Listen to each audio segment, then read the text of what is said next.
Welcome to Hurrdat Sports Radio. Davis Warren, the senior, takes the snap, takes the knee, and the Wolverines have upset Ohio State. The final score from here in Columbus, Michigan 13 and Ohio State 10. And there goes Singleton to the 15, cuts it up to the 10, to the 5, to the goal line. Touchdown, Penn State. Nicholas Singleton from 18 yards out. 1st and 10 for the 19. Bernard in motion. Fake handoff to him. Here's Milroe getting to the edge. Milroe 15. Milroe 10. 5. Touchdown, Alabama. Jalen Milroe broke containment. 19 yards, and Bama gets on the board first. Snap down, kick is up, and the kick is good. John Hole knocks it through, and Nebraska strikes first. Ty Robinson's into the game now as Nebraska getting big here and getting very heavy. Dante Dowdell will be the running back again. Well, they're huge. Look at this humanity. It was not a timeout. They just reset this whole play. Nebraska breaks the huddle. Raiola under center. Turns, hands off Dowdell, plunges into the end zone. Touchdown, Nebraska. What a drive for the Big Red. An exclamation point on what has been a wonderful first half here in Iowa City. 9-0, Big Red. You know, disappointed. Kind of probably more than disappointed right now. Kind of angry about what just happened. Credit to them. You know, those guys, they've won a long time. They believe. They make the plays all the way to the very end. And we got to catch them. We got to catch them. And we haven't caught them yet. So in terms of finding a way to finish games. So I feel for our seniors. I know how badly they want to get this done. We didn't get it done. So with that, I'll take your questions. Good morning. Welcome into Hurrdat Sports Radio, AM 590, ESPN Omaha, ESPN Tri-Cities. We're live on Twitter, Facebook, YouTube. That's DB. I'm Ravi Lulla here on the Pillar Exterior stage. What's up, DB? What's up? Oh, not too much. Just good to have you back.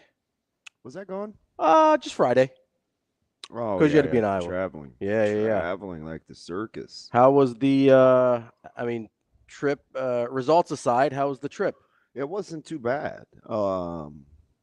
We took off a little later than I think we thought. Yeah. We sat there for a while. You never know. I don't ask questions. Okay. Just kind of sit there. But got in, got checked in. Pretty uneventful. So it's kind of strange waiting around on the game day, though. Yeah. I think we left for the stadium about 1:45. Yeah. Because we were on at 2:30. So the flight back, woo, no bueno. Yeah, I could imagine. Probably not the cheeriest of groups there. Nah, pretty angry. Yeah. Yeah. That's probably for the best. Yeah, it was. And then Saturday, like the schedule kind of snuck up on me. Mm-hmm. Like the day of games? Yeah. Yeah. The slate, watched a ton. And then, Sunday was like wash, rinse, repeat. Caleb came home for a little bit and went back yesterday. They have an 8 a.m. today. Yeah? Yeah. Getting after it. Yeah, we'll see. I did think the 8 a.m. was interesting. Yeah. Yeah. Probably, I imagine, intentional as well. Yeah. Send a little message. Who wants to really be there? Gonna go with that. And so, outside of deferred contracts, deferred money, the Dodgers signing people I don't like.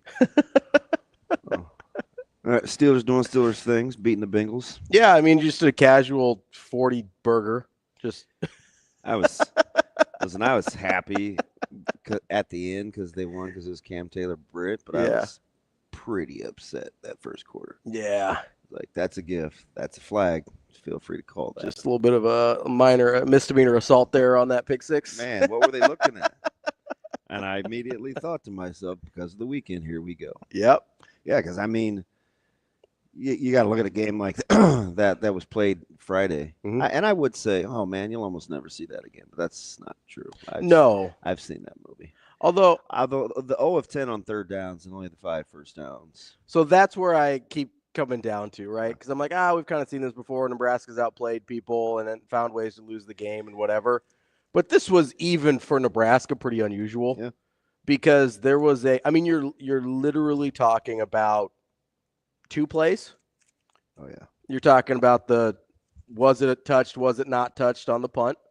And you're talking about not being able to tackle Caleb Johnson on the screen pass. Yeah, and I'm not even mad at the play that Shavers Jr. tried to make. That's not his fault. No, that was the right play. I mean, he didn't know. Yeah. Like, you could maybe make an argument for Prude being like, maybe you touched it, maybe you didn't hear IGC say poison, whatever, right? But Shavers definitely thought 2 people touched that ball. Right. So I have no problem with Shavers. Right. It's super unfortunate that it ended up going down that way. And I'm still not 100% sure the Iowa guy didn't touch it first. I know. Like, I get it's probably too close to overturn it, but I'm still not sure. Yeah. But that's one where I don't have any problem with Shavers. I really don't even have a problem with Prude, like trying to do the right thing there, being active, trying to get on the ball. IGC probably needs to do a better job of getting away from the ball. Right. That's probably if you got fault somewhere, especially for a guy that's been doing this quite a bit. He's the trained one. Right? Yeah. So I don't really have a problem with anything else happening there. But even then, only turns out to a field goal, right? Defense bows up, does their job. You only get 3 out of that. That's a great stand there for them. It's really – you got, 4 missed tackles on the Caleb Johnson screen. More than that, but – Sure. Yeah, I mean, maybe 4 guys, 6 tackles. I don't know. It was brutal. It was a brutal tackling effort on one play, and that was the ballgame. It was just such a weird – just the course of the game, because I felt like in the first quarter and a half, I felt like Nebraska should have been up more. Yeah, I agree. And when they weren't, it's like, oh, there you go. Probably should have been 17 or 20. Yeah, and Iowa just stayed with it. Yeah, which is what Iowa does. It's uncanny. Striking distance, stay within striking distance. He's getting booed. Mm-hmm. It doesn't matter. Like, just the resolve, and that's exactly how they play. I was watching the game with a buddy live, and I don't know how you do that. It's just that's business. Yeah, but anyway, so I'm watching the game with a buddy live, and he's Nebraska's up 10-0, and he's kind of asking like, hey, why? I kind of get why they're booing him. They're not, they're just running Caleb Johnson over and over. They're not trying anything else. I go, well. And he's still only got to 17 carries. 17 carries for 45 yards, I think. 50, maybe. Something like that. 56 yards. Somewhere in that neighborhood. Yeah. And I was like, hey, as long as. Yeah, I think he totaled 45 because the net. Yeah. As long as you're in striking distance, why do anything else? Right. Right? If you're Iowa, you stay within striking distance, because if you're trying to roll out there and do things that you normally don't do, pretty much only bad things can happen for you. So until the game gets to the point where you're forced to do that, yeah, Iowa was just going to Iowa.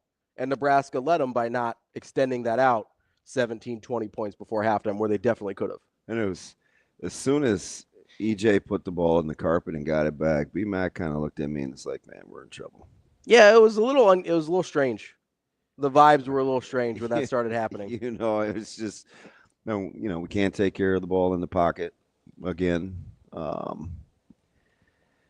don't know. I think the only real there are a couple things that bothered me. Mm-hmm. The obvious one, like that everybody could see, were 18's reaction to not catching that ball was upsetting for me. Okay. And I'm thinking to myself, okay, I'm not going to get into the body language mechanics of it. Mm-hmm. Except for because you don't want to stay in that play too long. It's yeah. Like, okay, come back, get the next one. But he was very indifferent. Yeah. And for whatever the reason, it gnawed at me. You could make an argument, and I probably would, that 18's interest level has looked indifferent for a while. Yeah. Which is, I think, a pretty big problem. Seems to come and go. No, conversely, Four battled back. Yeah, the last couple weeks he's been pretty good.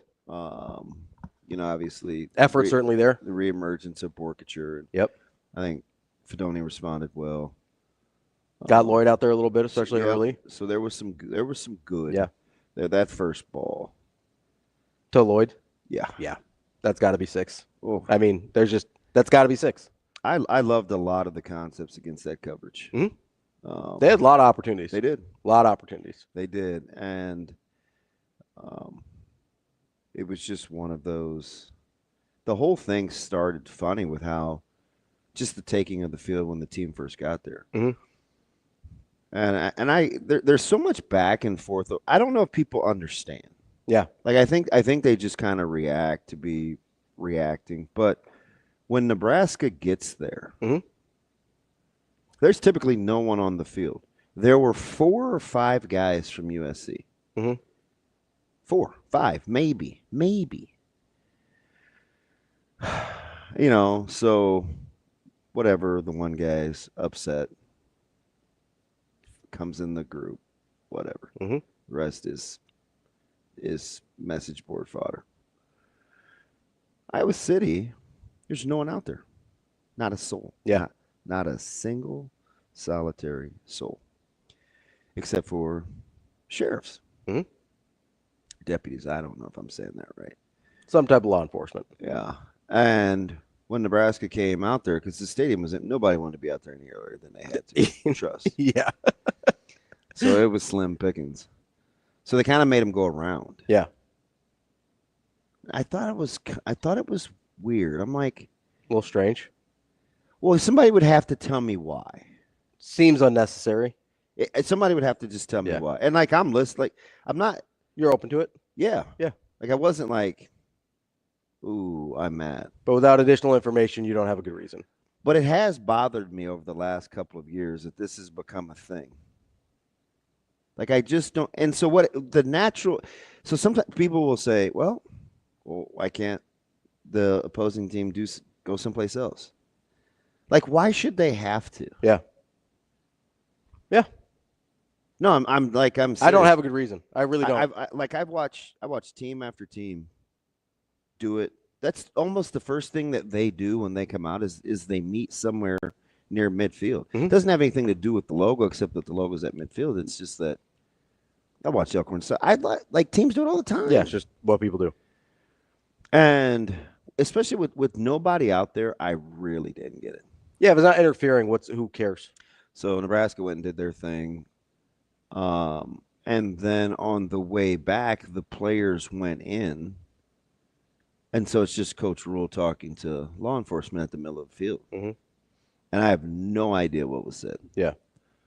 But that probably took maybe a minute or two. So it wasn't like, hey, what's for dinner? Yeah.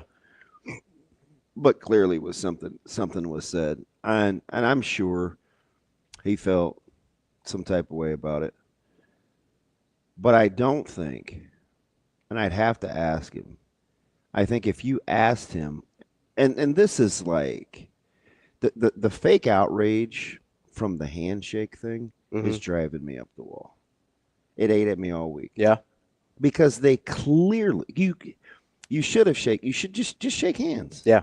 And I'm not even I'm not a post-game handshake guy. No, that seems like a disaster. I'm not, but I mean, it's whatever. Pre-game, it's easy. Yeah, pre-game's fine. Just do it. It's fine. And because that wouldn't, I've been in that position, right, as captain or whatever. I don't know what goes through your mind where you would think to not shake hands. Like, hey, this is the best idea. Like, that takes some stones. Yeah. Right? Because it doesn't feel right. Mm. But I guarantee you he would say, I could be. I should have asked, but I'm on a 99.99999% guarantee you he'd say, shake hands. Yeah. So whatever they did on their own was on them. Yeah. Because I don't want to absolve anyone of just simply doing the right thing. Right. Just do the right thing. I would imagine that's probably not even a discussion they had because it's sort of just a given. Right? Like I would. I mean, to maybe not. Right, but I mean, I wouldn't I wouldn't think Coach Rule would have to be like, all right, guys, don't forget to shake their hands at midfield. And younger kids have handled that better. Yeah. I mean, we've had like, these barstool accounts, and I mean, high school's nasty. Mm-hmm. I mean, it is. I mean, people say some things. It's just reckless, right? And even those guys shake hands. Yeah. And they're kids. Yeah. They know better. Right? Sometimes. So, and I mean, Higgins was going to take the opportunity, which is fine. To the victor goes the spoils, and he played his tail off. Yeah. He saved their bacon on almost the first run of the game. Yeah. He's the only guy that's going to make that play for a while. 100%. And he made 100%. Yeah. Yeah. Like he's a monster. He is an absolute monster. I was talking to one of Iowa's coaches after the game, and we're just comparing to some of the greats that they've had, and it sounds like going into the draft there may be, I don't know if concerns is the word, but I think people want to see his true athleticism. Does that seem right? I mean, it seems right just because that's what the NFL does, but if you watch him play, you should be good. It doesn't seem like it. Like, I'd be okay. But I could be, Yeah. I could be off. I do think and I don't know if it's an Iowa thing or a Big Ten thing or whatever. I think there's certain guys that come from certain places that you're like, I need to see the numbers too. Which, I think can be a little silly sometimes. It's not like he's playing in a group of 5 or an FCS where you're like, hey, I need to see. Josie Jewell is still playing. Yeah. Yeah. Josie Jewell is still playing. I understand. And he was a monster. I think the measurables thing can be silly sometimes. Yeah. Especially when you've got that much tape.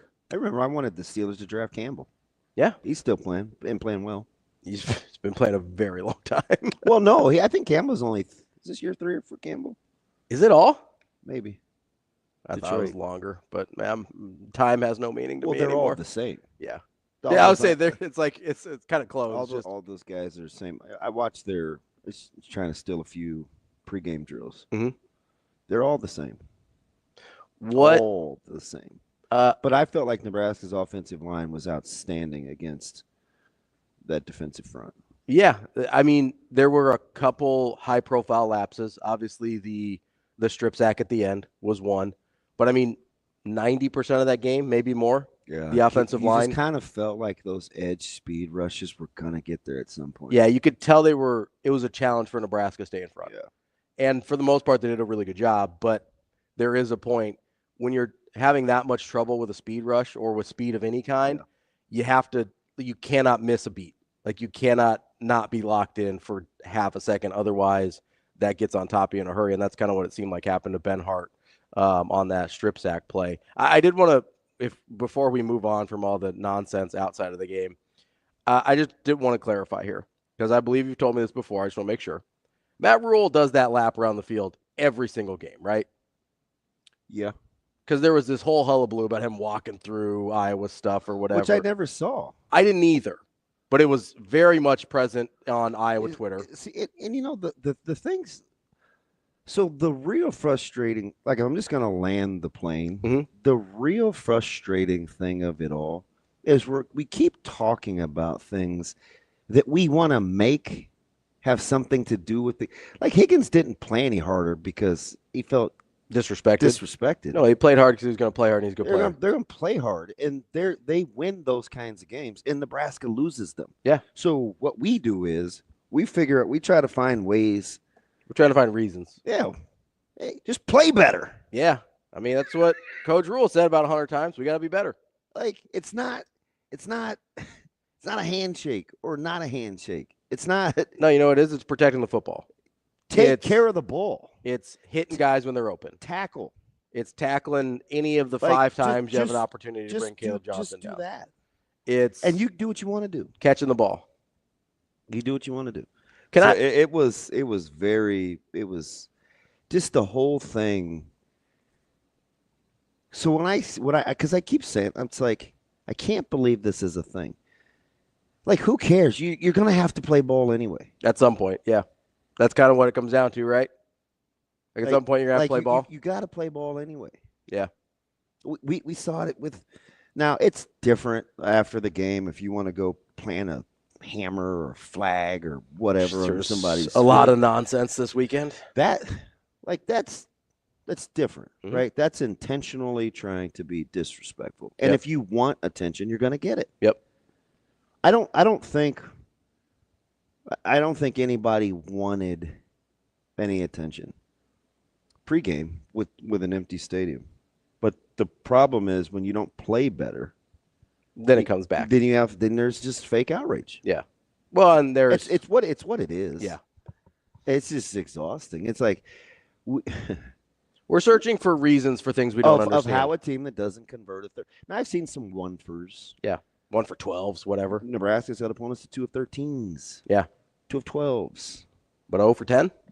You don't convert a third down, and your low single digits in third down convert like first downs. In total first downs. Yeah. And they kick a 53-yarder and 52-yarder in those temps to win. To walk it off. Like you it's and you knew they were going to make it. Oh, there was never you knew they were going to make it. There's never doubt. I didn't watch. I just listen for the crowd. Yeah, and he made it twice. I'm like, no, and again, I didn't understand the ritual either. But people were mad about that. I'm like, I don't know, man. Like, yeah, didn't work for Tucker. Like, it's not guaranteed. No, right? Not at all. So I don't know.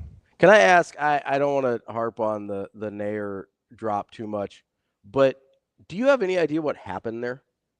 Because it didn't even touch his hands. Like, I'm still trying to figure out what happened. Like, it looked like the light. I don't like. No, I don't. Okay. I had to ask. I don't know. Because I just have never seen, outside of like an outfielder that gets it lost in the sun or something, somebody miss by that much and not even make contact with the ball. Like, I have no idea what happened. I don't know what happened. In real time, I thought it might have got tipped at the line of scrimmage or something. Like, I couldn't figure out what happened. Yeah. Like, there was a Jamal Banks drop that gets tipped right in front of him. And I'm like, oh, that's why it hits him in the face. Yeah. Like, the guy was a yard in front of him. That's almost impossible to adjust in that time frame.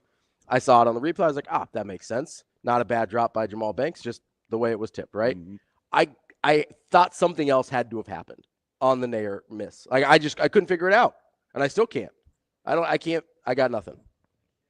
But that, I got absolutely nothing on that one. But that's kind of how a lot of the game felt, right? Like, that one play sort of felt like a microcosm of, I have no idea how this happened.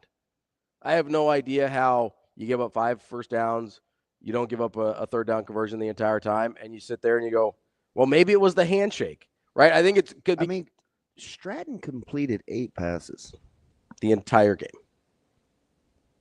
It's incredible. It was incredible. I just, the whole time, Nebraska runs for 190 yards. Would you have taken that going in? I wouldn't have believed you. Yeah. To be honest. That's a great number. It's a great number. They're going to go 60 yards over their season average? Against that defense? Yeah. I thought I was over it, but clearly I'm not. Jay, hold on the line here. We're going to get to you coming up next. That's DB. I'm Ravi. We'll set up the show and let you know what we've got coming on here on Hurrdat Sports Radio.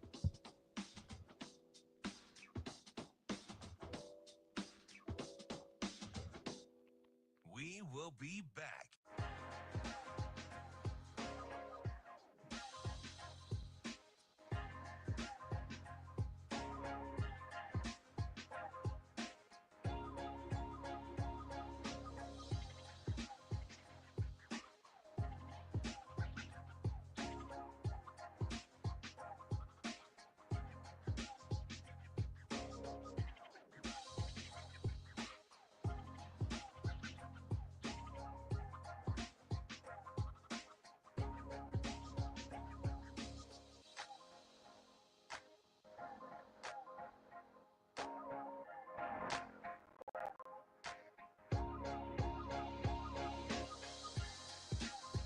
We will be back.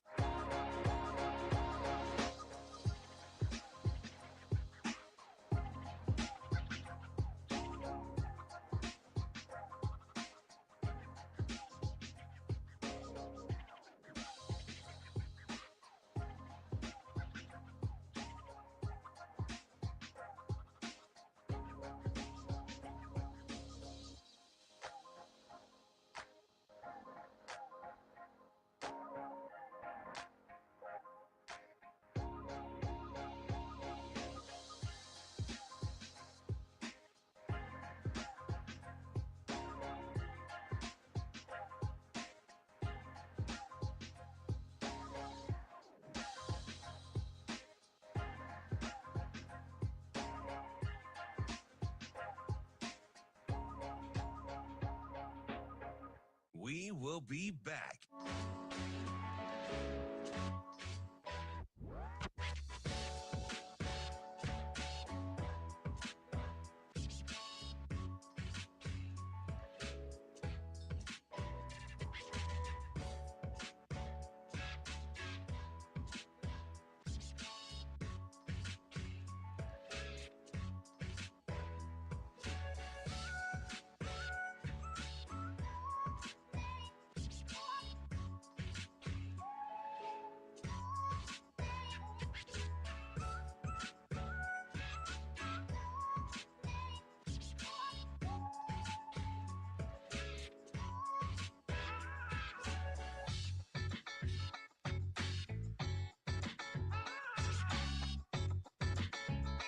We will be back.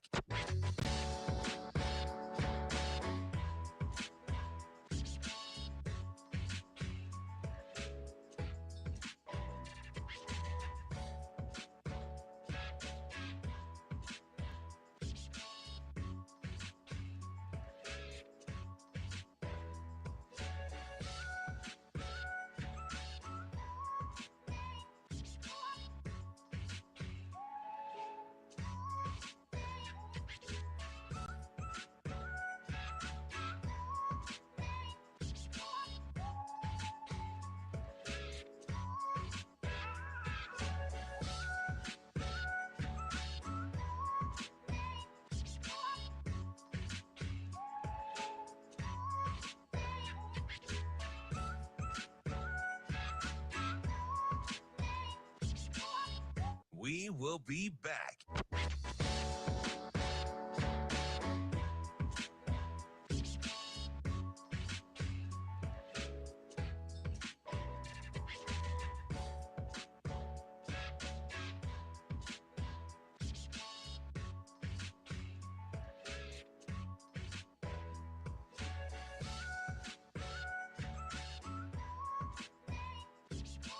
We will be back.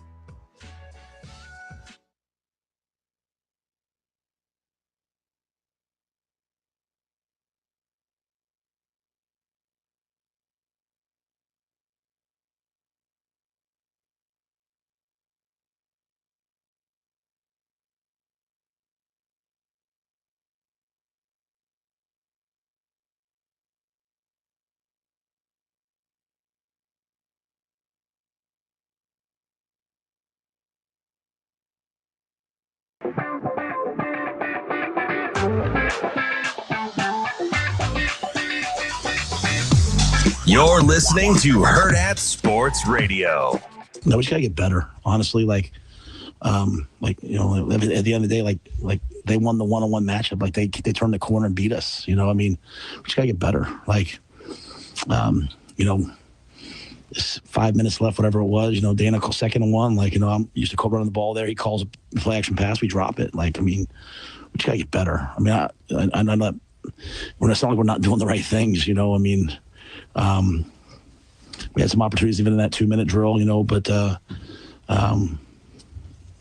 when you get into those situations, really who wins, the offensive line or the defensive line, that determines the game, right? And so for us, our defensive line, they had the ball in the 2-minute drill. Our defensive line won, but the difference was they caused a sack fumble, right? And so we put the ball on the ground 3 times in the fourth quarter. Emmett put 1 down. We got on it. Dylan put 2 down. So, we've got to just get better and be able to just stone those guys, right, and make the play to win the game. And we didn't do that. Welcome back to Hurrdat Sports Radio, AM 590, ESPN Omaha, ESPN Tri-Cities. That's DB. I'm Ravi, Lulla. Coming up on the show today, we've got Sam McKewon from the Omaha World-Herald coming up at 8, and then at 9, we will talk to Dennis Dodd about some national college football. Before we do that, though, let's get to Jay over here on the Hurrdat hotline. Let's talk a little Nebraska. Jay, what's going on, man? Do we have Jay, Shane? Should be. Should be there. Yeah, you do. What's up, Jay? There he is. What's up, buddy? How you doing, gentlemen? Hanging in there. Hanging in there. That's what's up, man. That's what's up, man. I hope your holidays were amazing. Mine were. Thanks for asking. Hey, I was getting to that, but go ahead. Hey, Jay, how was your holiday? Huh? How was your holiday? It was great. Thank you, Ravi. Yeah, no I problem. appreciate that. I didn't have much of a Thanksgiving. But Friday we took a turn.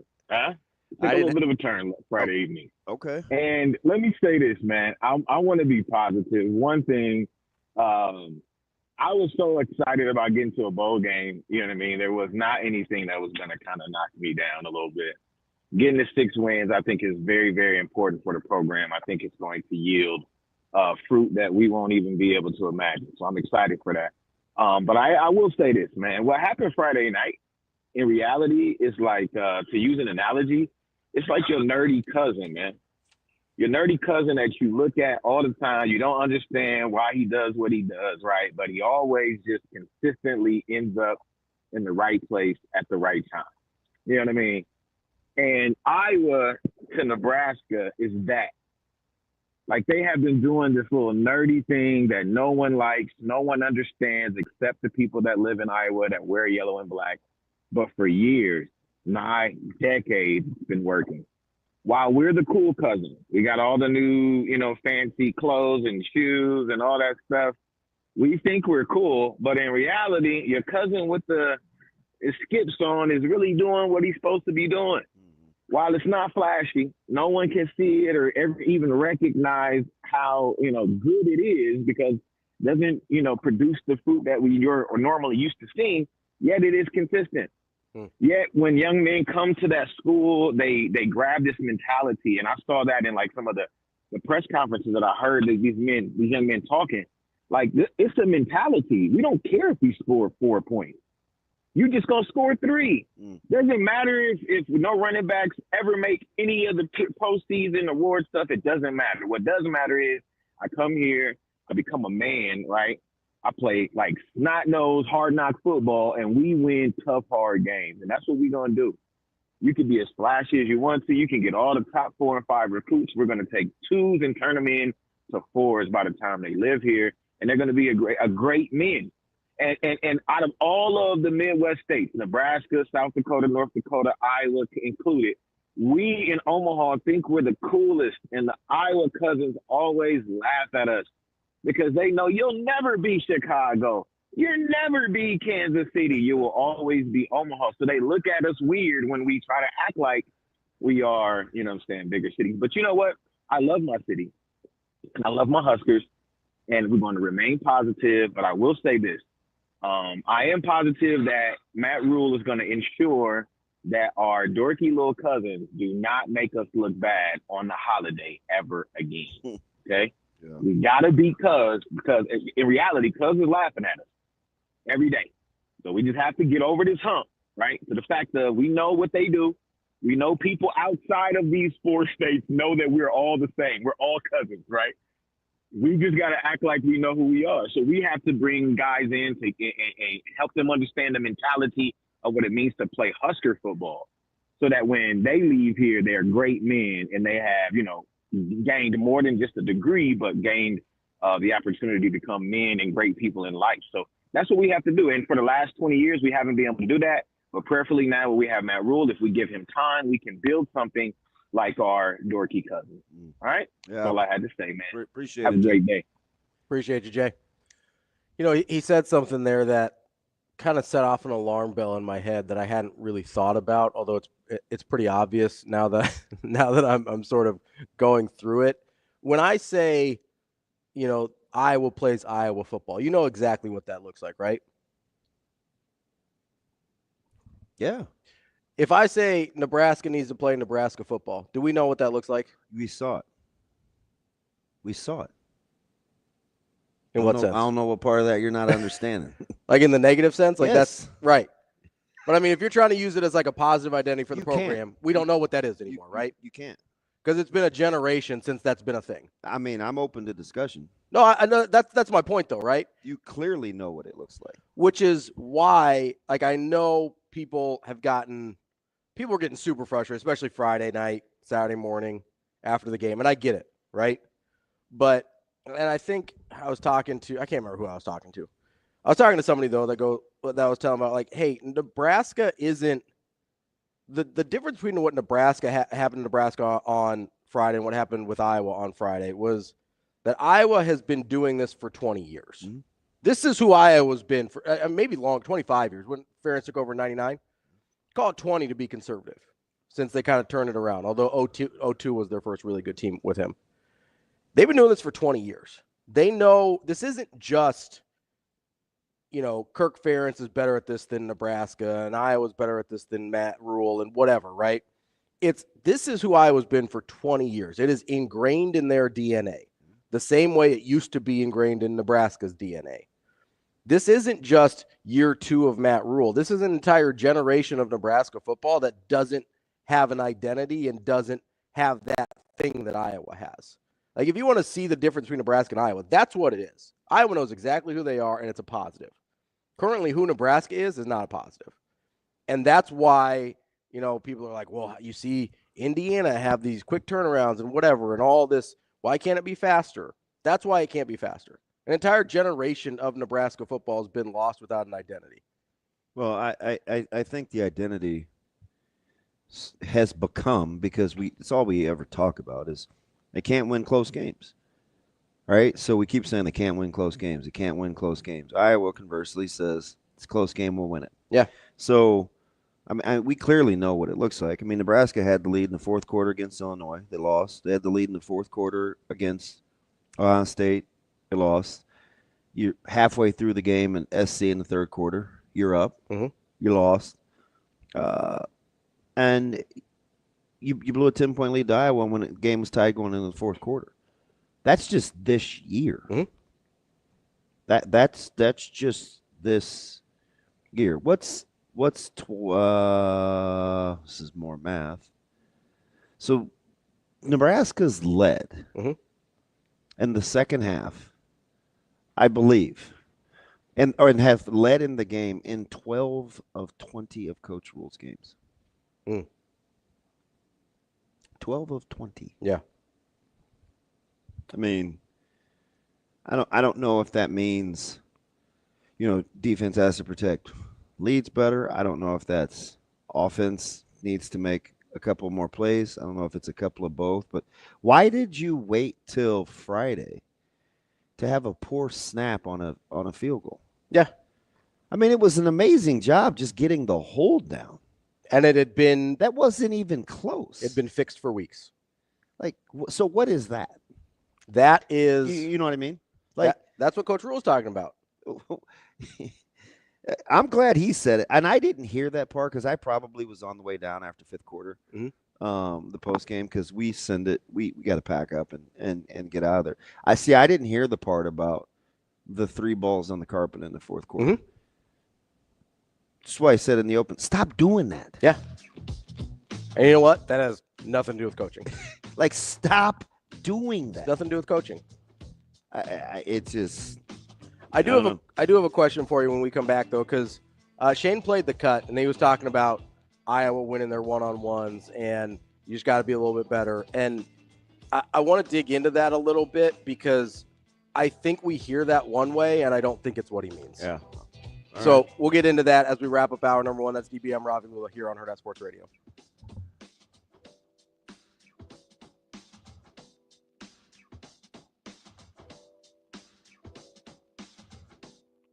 We will be back.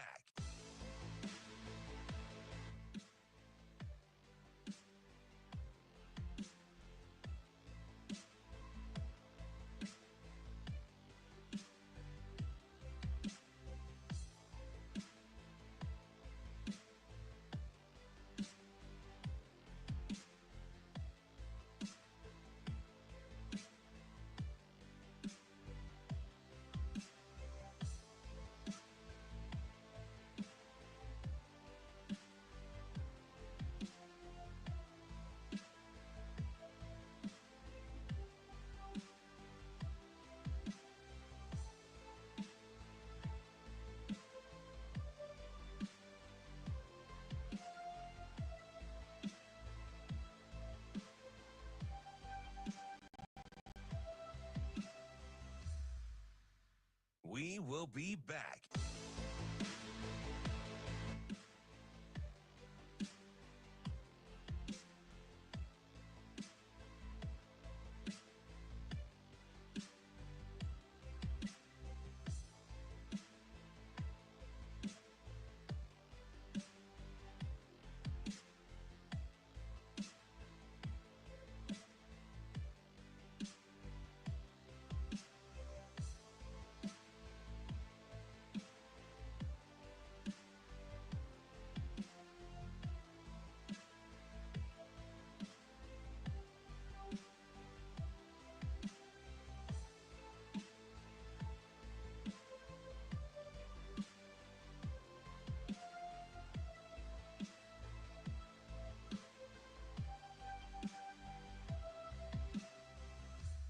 We will be back.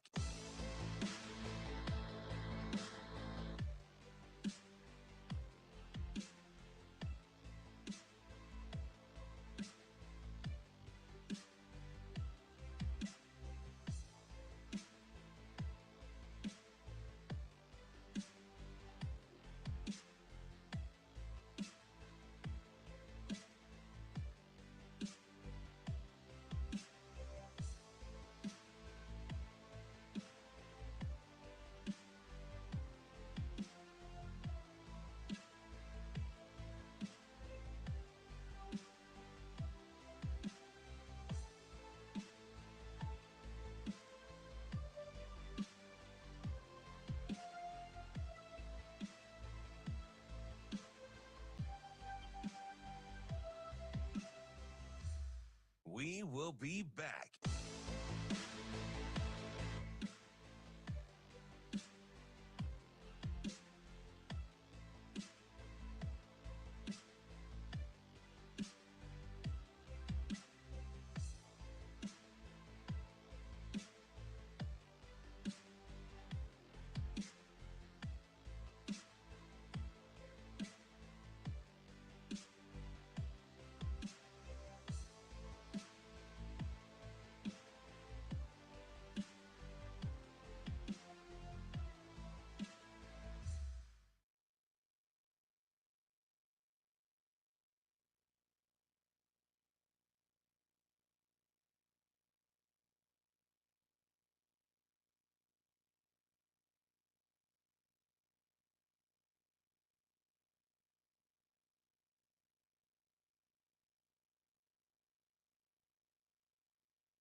You're listening to Hurrdat Sports Radio.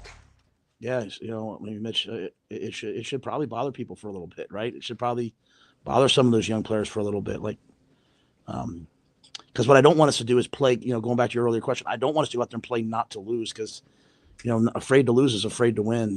We've got to play to win. We got to be aggressive, and so I think this will be one of those games that hopefully, propels us into the future. This is why we said chasing 3, but they caught the 3 tonight and we didn't. And that's a shame, because for most of the game, you go back and look at this game over the last couple of years, we looked like the better team for times in the game. They're an excellent team. I'm not disrespecting them. I'm saying we look like we played really good football, and we've got to just get better. We're having about number 1 here on Hurrdat Sports Radio, AM 590, ESPN Omaha, ESPN Tri-Cities. That's DB. I'm Ravi Lulla. We're live here at Hurrdat Sports Bar and Grill. DB, on the previous clip that we heard from Coach Rule, he's talking about winning one-on-ones and how Iowa was winning the one-on-ones. So I'm watching that game. I've got that in mind as I'm on my rewatch. I'm watching Syracuse and Miami. Syracuse goes out, and their receivers are making play after play after play. Their defenders are making play after play after play. And I sit there and I go, Miami's probably got better players at most positions than Syracuse in terms of how they were recruited, whatever. Are they better players now? I don't know. That's a different story for a different day. But in terms of player acquisition at the time, Miami's probably got mostly better players than Syracuse. And I'm sitting there and I go, okay. So when we're talking about winning one-on-ones, I think what people hear And when Coach Rule says, we just got to be better, I think what people hear is we need better players. And I don't think that's what he means. Maybe it is, maybe it isn't. That's not how I take it. What I take it is I'm watching these other games, and I'm watching Michigan, who is not as talented as Ohio State, I don't think.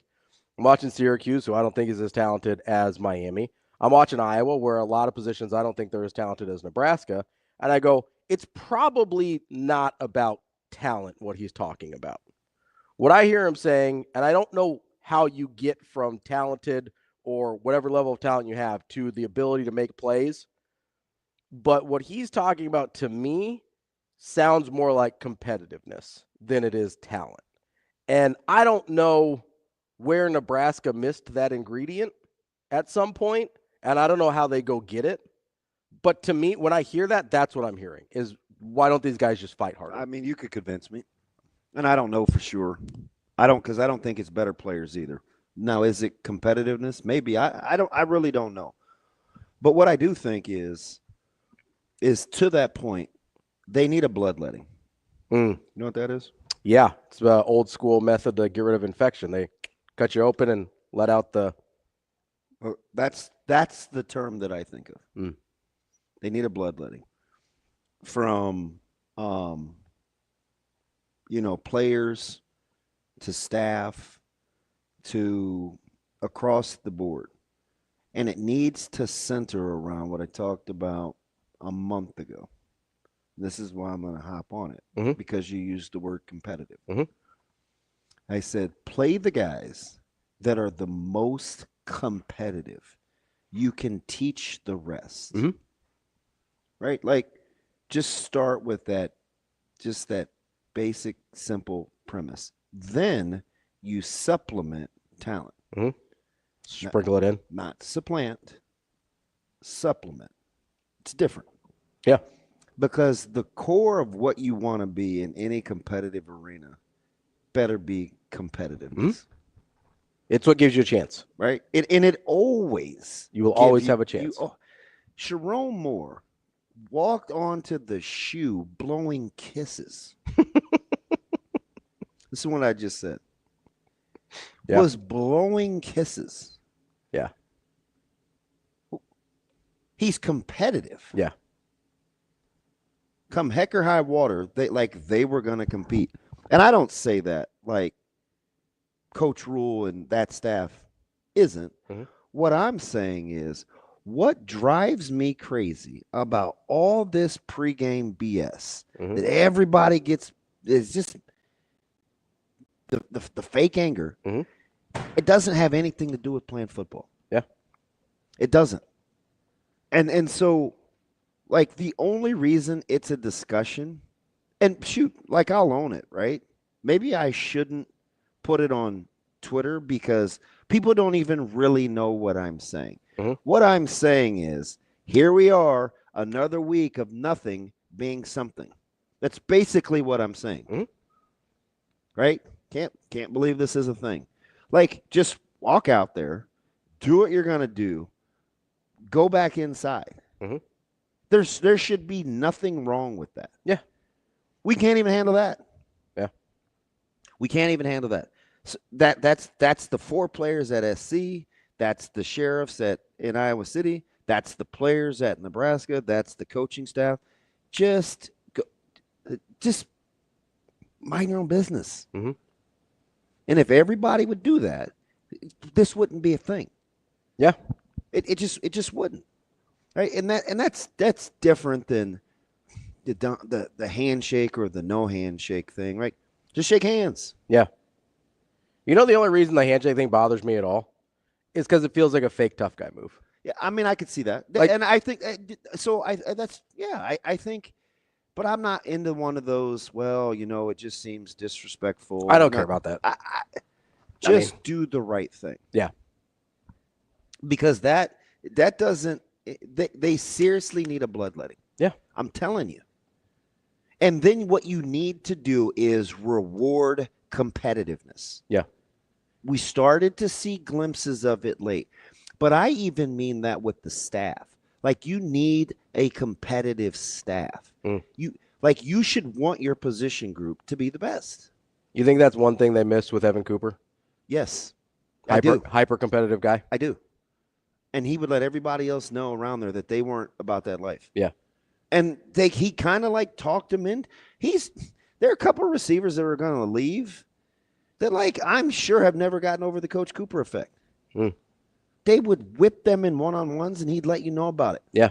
And guys would go to the back of the line and not get back in. It's like, I've seen it. Yeah. Like, you're not going to win with those guys. No. Got to get rid of them. So it's like, but conversely, for the defense, your coach can't be your biggest fan. Yeah. You got to believe in you too. You got to believe you can go out and do it. So it's like, they just need a bloodletting. Let's get to that's the term I'm thinking of. Let's get to speaking of bloodletting, let's get to the Hurrdat hotline. Lance has some thoughts on that as well. Lance, what's going on, man?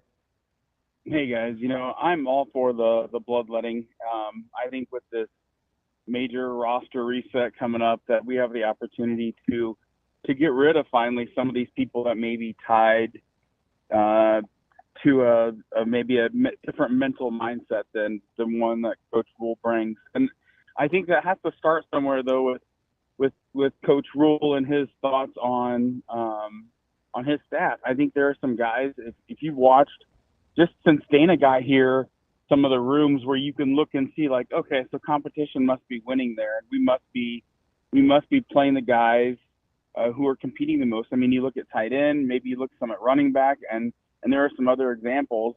And then you get to a place like special teams. I mean, I'd really like to know Damon's thoughts on our punt return game. And when we talk about things like bad snaps and things like that, but to me, you have to look at some of those coaches now for 2 years who've had just meh units.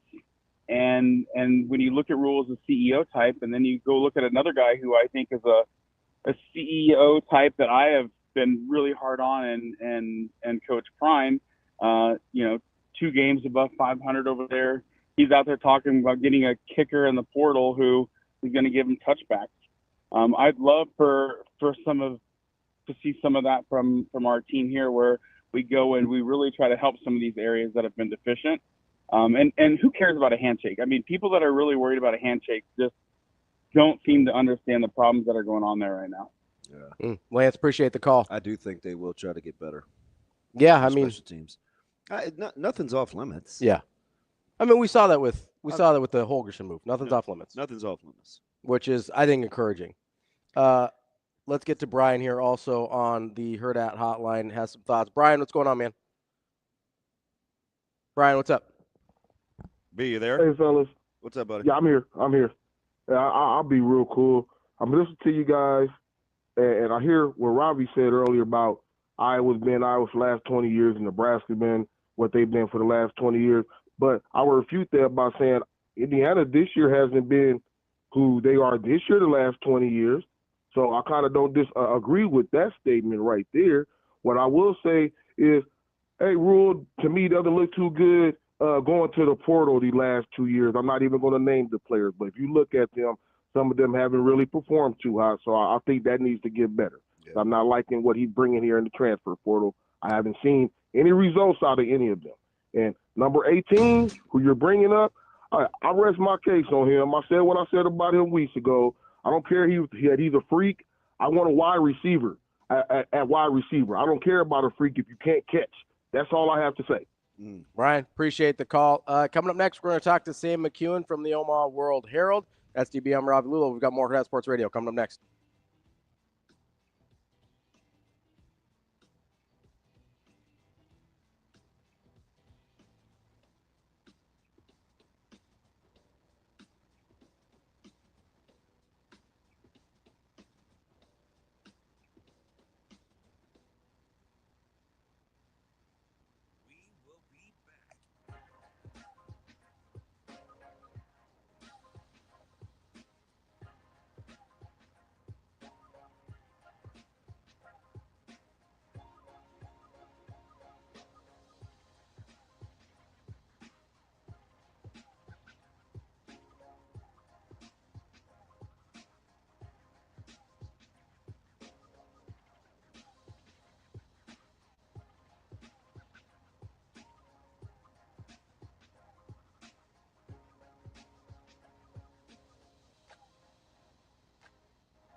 be back.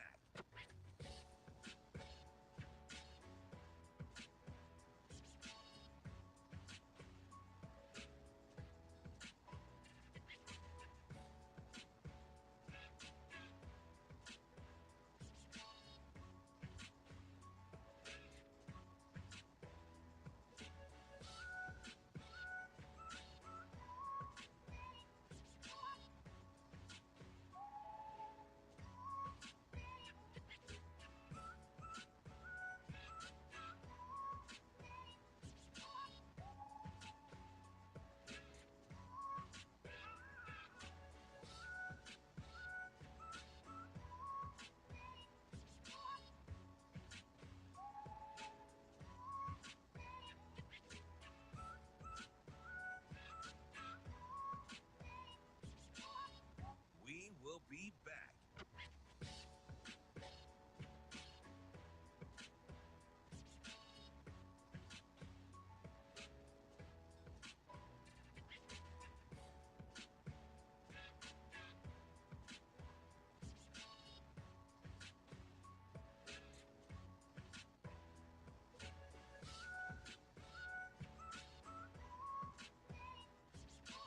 We will be back.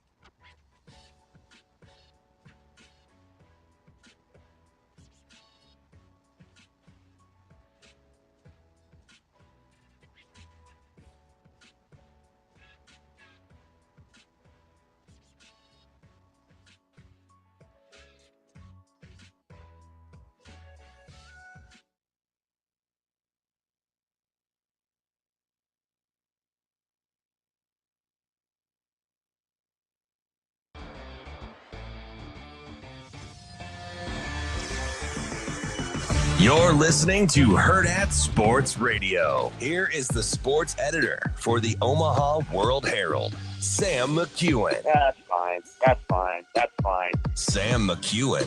We're gonna throw the ball, and you just stand back there and throw it where you want to go. You know, that kind of thing. Sam McKewon. Are you guys going? Sure. Now, Sam McKewon. A 31-yard field goal attempt from the right hash for Hole.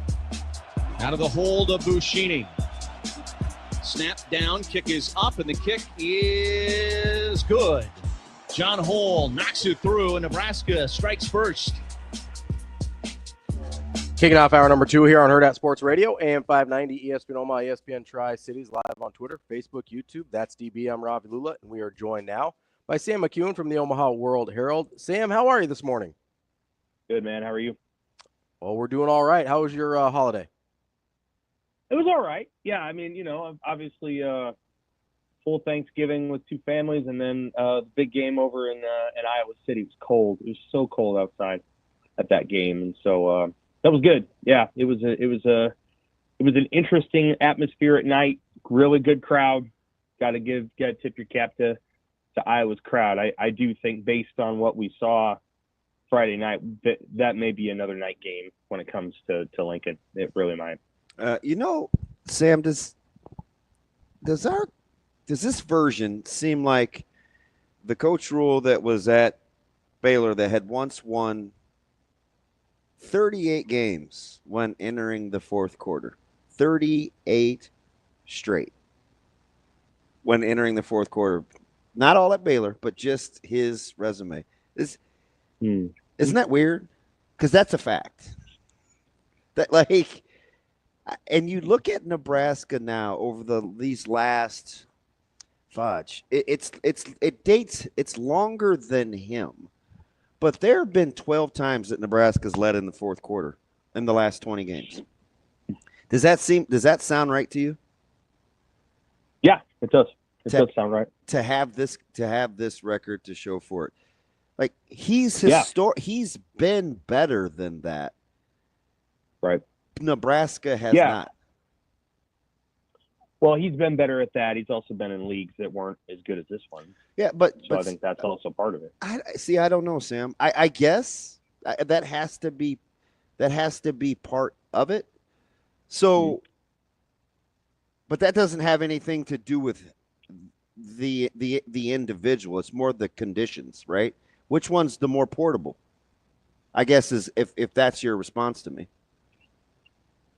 Yeah, I mean, I think obviously Nebraska has a history in the last 7 to 10 years of really struggling to hold leads in the fourth quarter and struggling to close games. I think part of Rule's role at Nebraska is to fix that. Yeah. And so it may not be a problem that he created, but it's his dilemma to resolve, right? So it's his solutions that the team is looking for. So, he has continually talked about you have to go win games, right? You can't play not to lose. You have to play to win. That informs some of what they're doing late in the games. At the same time, they've had, I think, 4 games this season that have ended with turnovers. I think all 3 interceptions and then a fumble. And somewhere in there, what I would say is that Nebraska's just not quite ready yet to go down the field and throw the football down the field and go and score in that setting. That's just not something that they're prepared to do yet. And they had a chance to finish that game with about 6 minutes left. If Nayor catches that pass and either runs into the end zone or runs inside the 20, I think Nebraska has a good chance of winning that football game, but he didn't catch it. And as a result, Nebraska's got a punt. Then they get the ball back. I didn't anticipate them scoring there. Obviously, you have to try, and we saw what happened when they tried, and Iowa made plays, and Nebraska didn't. So there's so many different things that go into it. I feel like Nebraska's got to go into some of those games up by 10 or 15. It seemed like they should have been up by 10 or 15 at halftime. Yes. Yeah, and I think Nebraska went into the game understanding that they had to hit big plays, which they did. They had to hit big plays. And they had 3 opportunities, and Raiola missed on one. Protection was bad on another when Harburg threw to Barney, and then Nayor dropped the pass. Those were the 3 plays. Those were the ones. And they weren't able to get any one of those plays. If they get any one of them, I think they win the game. They didn't hit them. And you know what happened after those three big plays? They ended up with 3 total points on those 3 drives. So 3 total points came out of it. And they needed more points than that, obviously. So, I think it's frustrating, sure, for fans to see the broken record again.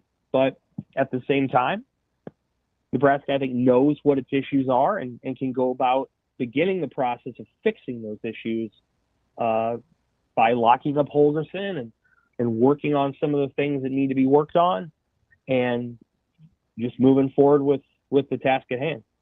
Do you know how many plays Iowa had offensively, Sam? 41? Yeah. Something like that? Yeah, 41 on the dot. Yeah.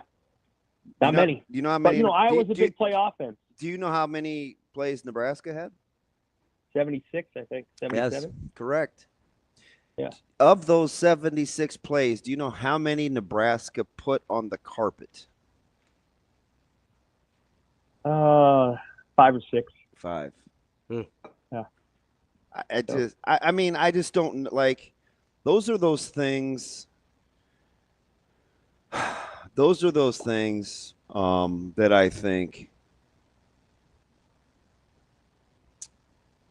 we have to have like honest conversations about and be able to talk about what you could do from a personnel standpoint too, because at some point you have to be able to tell yourself, we haven't won with you. We certainly can try to win without you. You know what I mean? So that's kind of why I'm into this bloodletting deal. And I'm hoping that, we're just going to have to weather it as a fan base and a media, because I think there's going to be a ton. Yeah. But I think it's okay, right? Because he's shown. I know Brian was like, hey, he's not mad at some of our portal guys, but social media was quick to remind him that there have been a ton of portal guys that hit too. He still has a good core, and I think he's shown the ability to be able to supplement. And I think we'd probably even do that with his staff too. So, I just think the bloodletting thing is the term that keeps coming to mind. They're obviously they're going to lose They're going to lose a number of players to the portal. 35, 40. That's just the reality with a 105-man roster limit coming. But they were going to lose guys anyway. I think this was. There's some young guys that were going to go. They aren't going to play. I'm not terribly surprised. For example, Malachi Coleman is one of those players. I think, he was recruited over basically last year.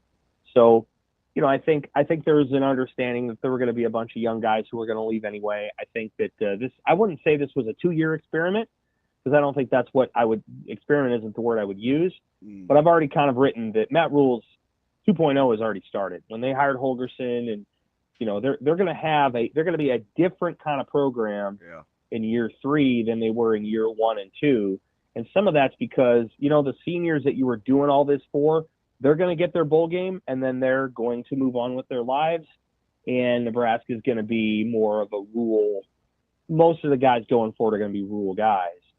I think that, one of the fumbles in the game was bad luck. There's no other.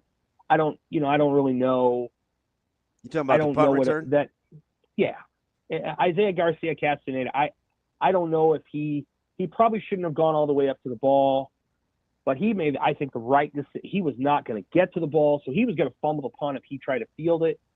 There was a lot of traffic down there. Iowa did a beautiful job of getting a hang time on that punt, and then it's just, I don't know that the Iowa guy didn't touch it first. Actually, we don't know. There's just no way to know. I think he might have, but that was a bad break. Like, Nebraska had literally not touched the ball until Vincent Shaver's finger touched it, and all he was trying to do was the right thing. And so I define that as bad luck. Iowa was going to recover that ball, and then all they were going to do is down it, and Nebraska was going to get the ball. So that's bad luck.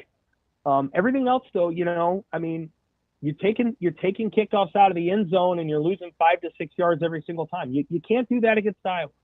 You have to understand that their frame of reference, everything they do is about field position. Everything they do is about field position. They're playing a very different kind of game that has limits. You can't win the Big Ten title doing what Iowa does, but they have but it has a framework. You can't lose yards. You can't kick the ball to returners who can beat you. You've got to find a really good punt rush strategy so that Iowa can't just do whatever it wants to do in the punt game. Like, the field was tilted against Nebraska almost the entire game. That was incredible. I think Iowa's, my buddy found it for me.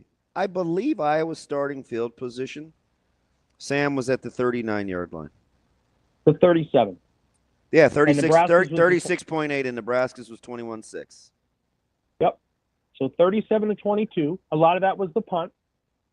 But the one time Iowa was pinned back, they hit the big play with Caleb Johnson. Excuse me. And Iowa has a big play offense. That doesn't make any sense, but they do. And so what Iowa does is they kind of force you to defend the same things over and over, and you might score 95% on that test. But the one question you miss turns into a 72-yard touchdown. And in a game that only has 23 points attached to it, that one miss is a big deal. And so that's what Iowa does. And I thought that play would come in the run game, but it comes on a swing pass, which is effectively a run.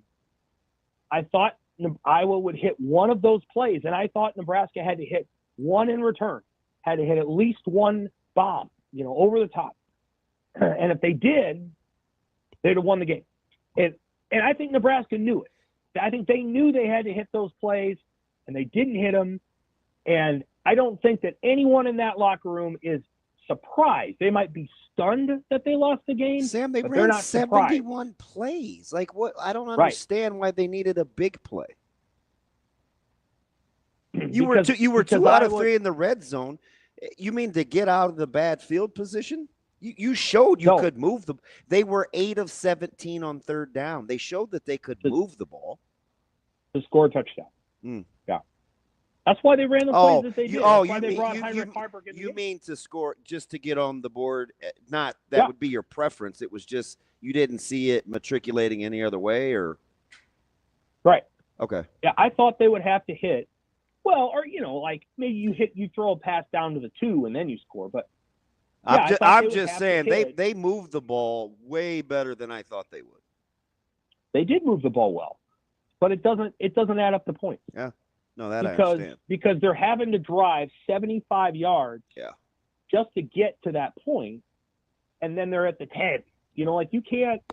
And Iowa thrives on that. And and they were true to form too. That's when they brought pressure. That's Coach Parker. They have a very specific system. And let me add this, Damon.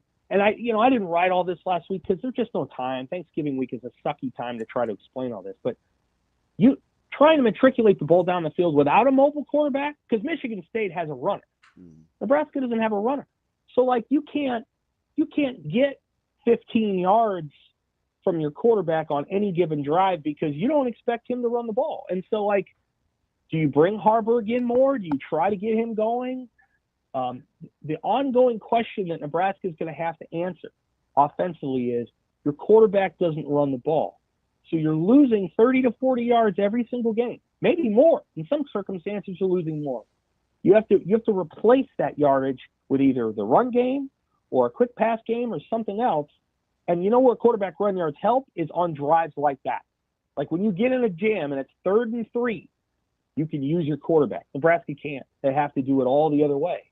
And unless Dylan's going to become a runner, which I don't think he is, then they're going to have to devise ways to move the ball in those tight situations without using the quarterback as a runner. And let's be honest, there's about 15 teams in the NFL at this point who are using their quarterbacks as that. In the NFL, Josh Allen, Lamar Jackson, they're maybe the 2 best. Jalen Hurts. The best teams in the NFL are using their quarterbacks as runners. So if you're not going to do that, you better have an alternate option that's really good. Shoot, even Baker Mayfield hurt Carolina yesterday. And Baker Mayfield was a great runner in college. I think he had 1,000 yards. I know we don't think of him like that because he's leading the league he's top 3 or 4 in league in touchdowns. So it's just we just assume it's his arm, but he was a great runner in college. Oh yeah, 100%. And so I'm looking it up now. How many rushing yards did he have as a senior? Well, he didn't have that many, but he was a really good runner. The interesting thing, you're talking about the big plays. They missed one on the first drive. Yeah. The very first drive. I think they intended to. Yeah. I think they intended to score a touchdown right then and there on the Jalen Lloyd, and they did an incredible job of taking that safety, the other safety that was supposed to be over the top, and they held him with the over route. I mean, Dana Holgerson did a beautiful job. Some of their concepts strategizing were fantastic. Oh, yeah. He did an incredible job of setting Iowa's defense up. No question about it. But you got to hit the throw. You had the wind. Then in the third quarter, when they had the wind again, they tried the option pass, Harburg, and that was an unfortunate thing where they faked the run. Okay, I get that.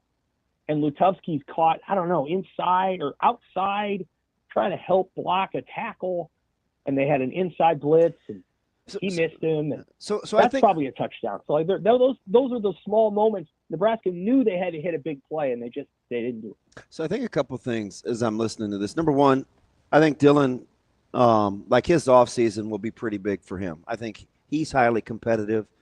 I think his fitness and the way that he trains to take care of his body, knowing kind of what to expect now as he matures, will be better. I don't know if that's going to turn him into a runner so much as I think he'll be able to absorb more. I think he'll be willing to do more. That's my glass half full. The other thing that I like with Holgerson is if you're going to get in the gun and run the ball, I do like the fact he's now introduced another running threat. So while you're right, you can't, and a true drop back, sometimes you just need your guy to take off and get you 6 or 7. You are running the ball better the last handful of weeks with multiple threats out of the gun game. So that's something they could figure out. I don't, because I don't know if I want to go back to the days of we were too quarterback centric before. And I said that forever. We had to find a way to get away from the QB run game because we turned the ball over too much. And those guys don't last, right? You've got how many articles have you done fumbling the football with running quarterbacks out. Right? Like you know the stats better than anyone. Mm-hmm. So I don't know if you want to go back to that either, because we didn't love 2021. We didn't love 2020.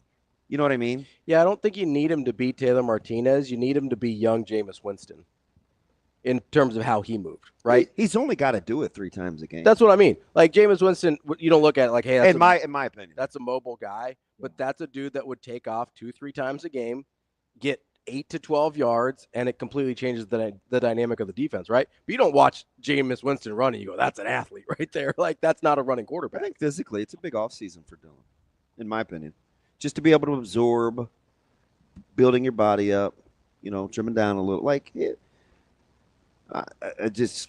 I'm guessing. Yeah, I think it is a big offseason for him. I think he is going to continue to grow and develop as a leader. There's body language during the games that I actually really liked from him. I think the fact that he's kind of calm.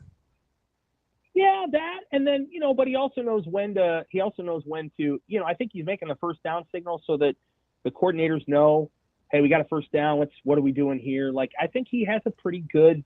He handles the ball well. Like I know he fumbled, but like he doesn't screw up exchanges that much. Like there's a lot of things about his game that I think are small but good, and now you just have to add layers to it, and you have to decide who your receivers are going to be. Like the 2 guys are gone. I mean, Banks and Nayor are gone. So who are the receivers now? Do you want to continue to go with the big-bodied receivers? Well, they have a couple on the roster, so they got some good They got some good young guys. They do. I think those guys, again, I always build in, well, they haven't played. So they haven't played much. It's going to take them time. And, there were moments on Friday where I feel like Raiola's trust in Banks and Nayor is just higher than it was throwing at Fedoni in a key moment. There was a 3rd down where they run a mesh concept. Fedoni's the open one. He throws to Nayor. Couple situations where the short route's open, he's looking deep. Like, I just think he had developed a trust with those two older receivers, and he's going to have to develop that now with a couple other guys. And we'll just have to see what happens. Like, I will know next Sunday what bowl game they're going to. My sense is the pinstripe, but I could be wrong. What do you think happens? What do you think happens with Coach White? All the rumors swirling, and they may just be that, but we'll see. I think Florida State has interest. I don't know if he's interviewed for that job yet. Then he'll have head coaching opportunities potentially in Florida, and he's going to have to make a decision. And it might be that it's time to do that. Like I think he's probably learned quite a bit from Matt Rule in 2 years. I could say this: the defense is going to really change. Obviously, the personnel is going to change. It's going to be a complete overhaul. You're going to have a different defense next year. I think that actually excites him. I don't know, man. I think we get more of Coach White next year. Well, that's good. I think that would be a good thing. The defense is going to change. Like it's going to be different than it was this year. I don't know that it'll be better, but it might be better in some things and not as good in others. So it'll be interesting. I know that, you're always thinking ahead to next season and looking, what does it look like and who are we playing and what are they going to do? And I think Nebraska's in a good position to have a good next season, but they do have to add a couple players from the portal. They have to try to retain all of the players they want to retain. There's going to be some players who leave who we think they should have retained that they didn't want to retain. So that's, ain't that the truth? And we don't always know. We don't always know who those players are. And then there's going to be a couple of guys that probably wish weren't leaving who are. And there's no way to predict that ahead of time. They'll have to work through it and see who stays and who goes. Now, this is my opinion. I'd want to hold on to Emmett Johnson and Dante Dowdell.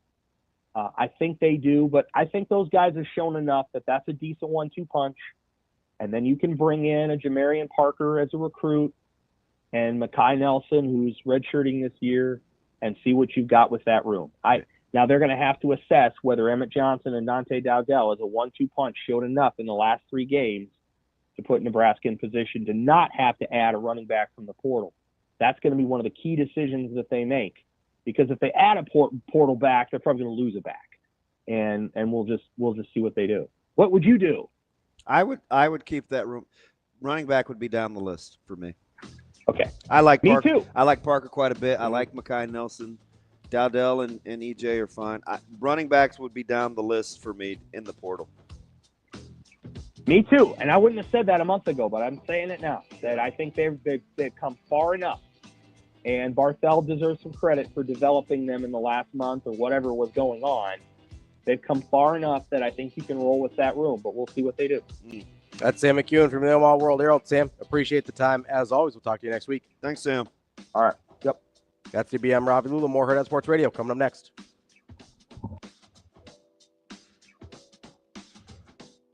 We will be back.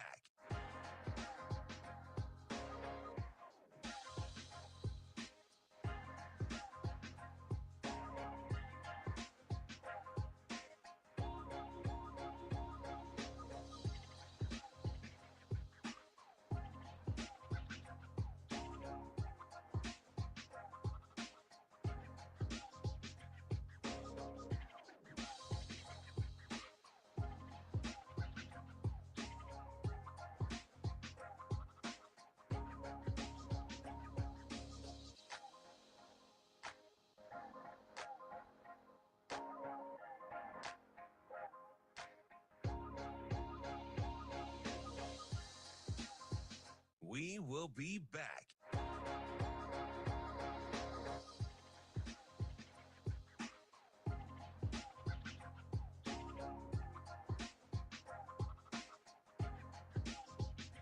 The field. This is essentially an extra point to take the lead with 48 seconds to go. Not a convoy! Christian right across the 30, 20, 10, 5, touchdown! It's a 98-yard pick six touchdown return for Christian Gray, and Notre Dame leads by 2 scores. Gets a block. He's got. Now he's down the far sideline. Let's go. Christian Gray picked it up. Let's go. Christian Gray picked it up the side. Now he's down the far sideline. Gets a block. He's got a convoy. He's down the far sideline. Gets a block. He's got a convoy. We will be Christian Gray across the 30, 20, 10. 48 seconds to go. Wagner will snap it. By Missouri, Sidney Williams. Ball game. Missouri wins number 9. So broken up by Missouri.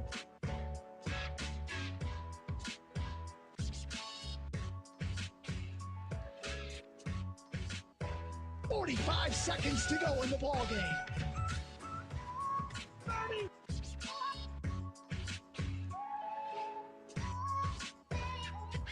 Hurrdat Sports Radio. Let's go. Christian Gray picked it up the 5. Now he's down. Let's go. Christian Gray picked it up the 5. Takes the snap, play, one-on-one, throws far side. Team to 10 lead with 45 seconds to go in the ball game. We will be back.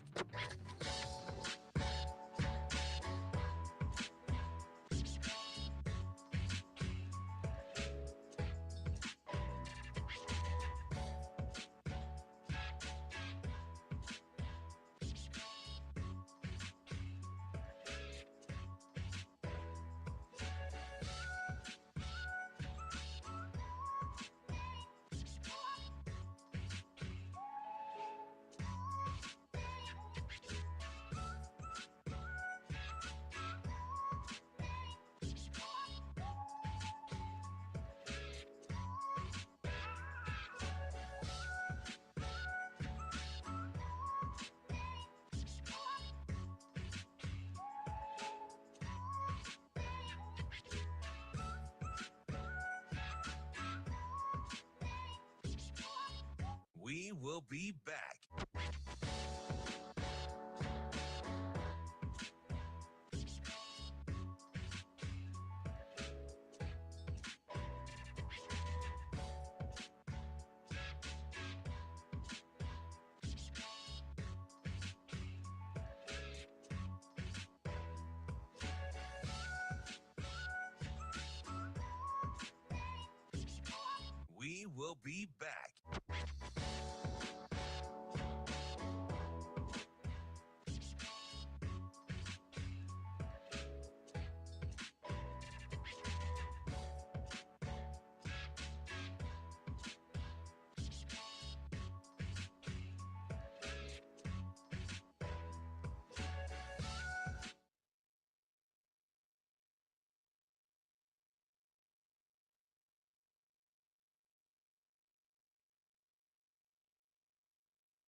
You're listening to Hurrdat Sports Radio.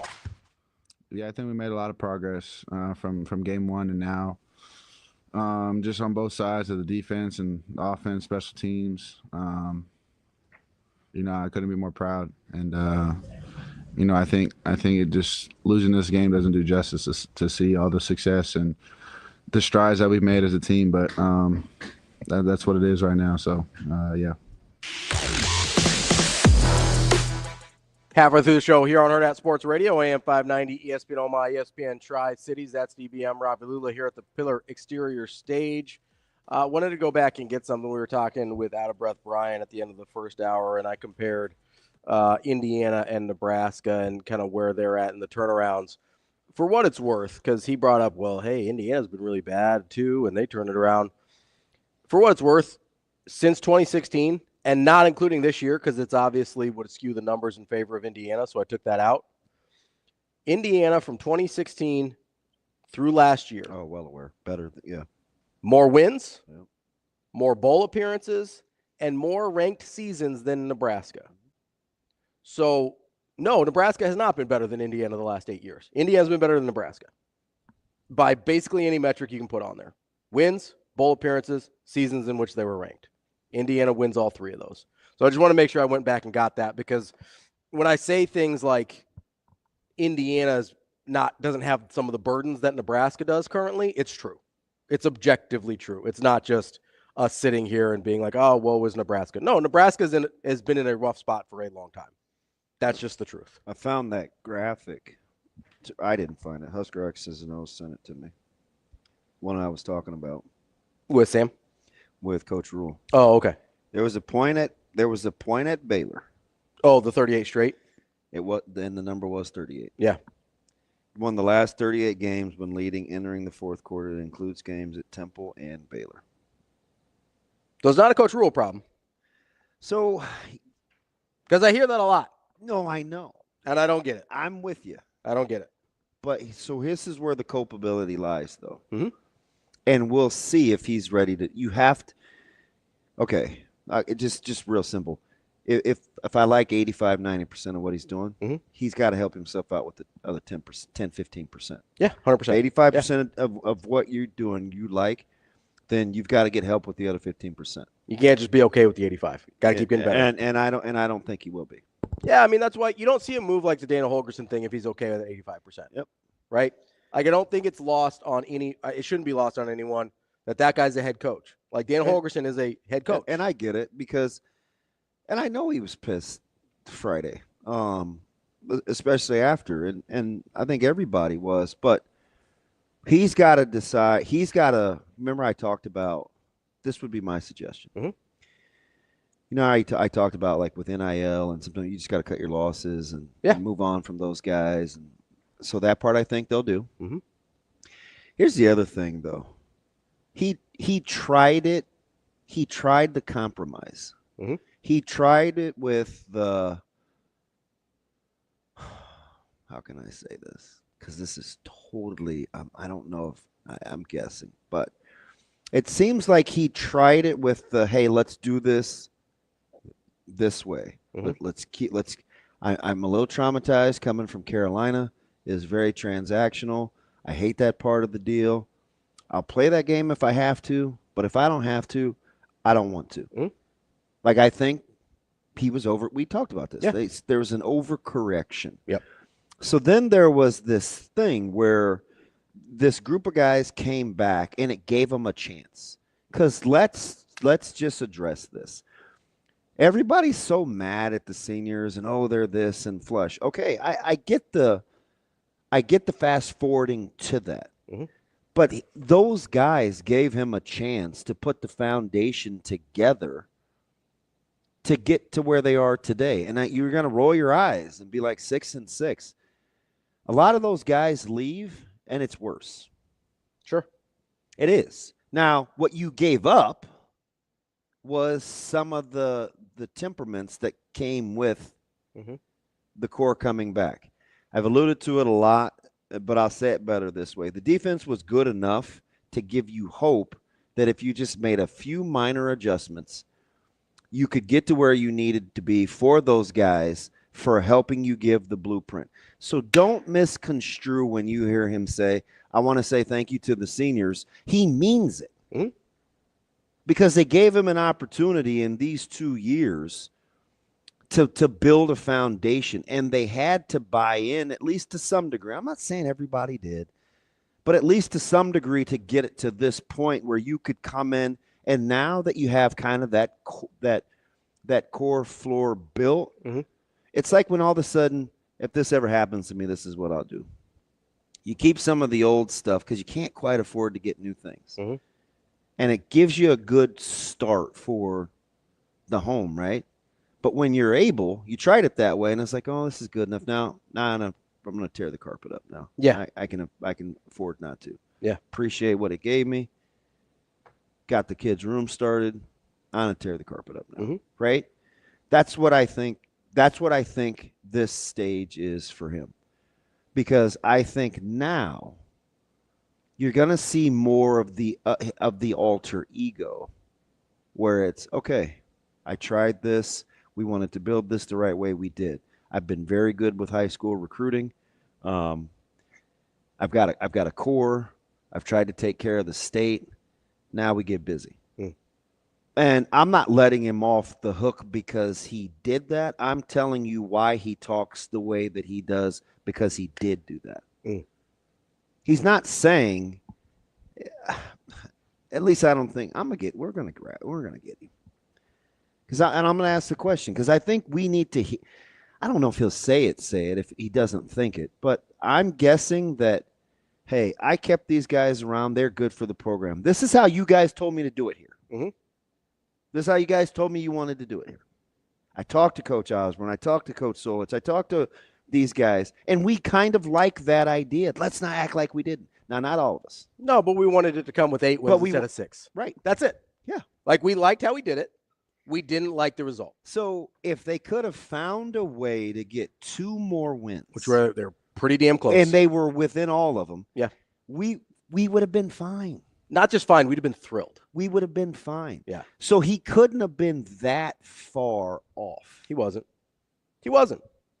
Like, that's the dirty little secret here about how mad everybody is. And that's the part I'm willing to talk about, right? Because for all the foibles and the flaws, and we could pick at the end game and a timeout here, and he needs to get rid of 2 more wins, which were more than doable. Definitely the on only the game table. where you got your doors blown off from the jump was Indiana. Yeah.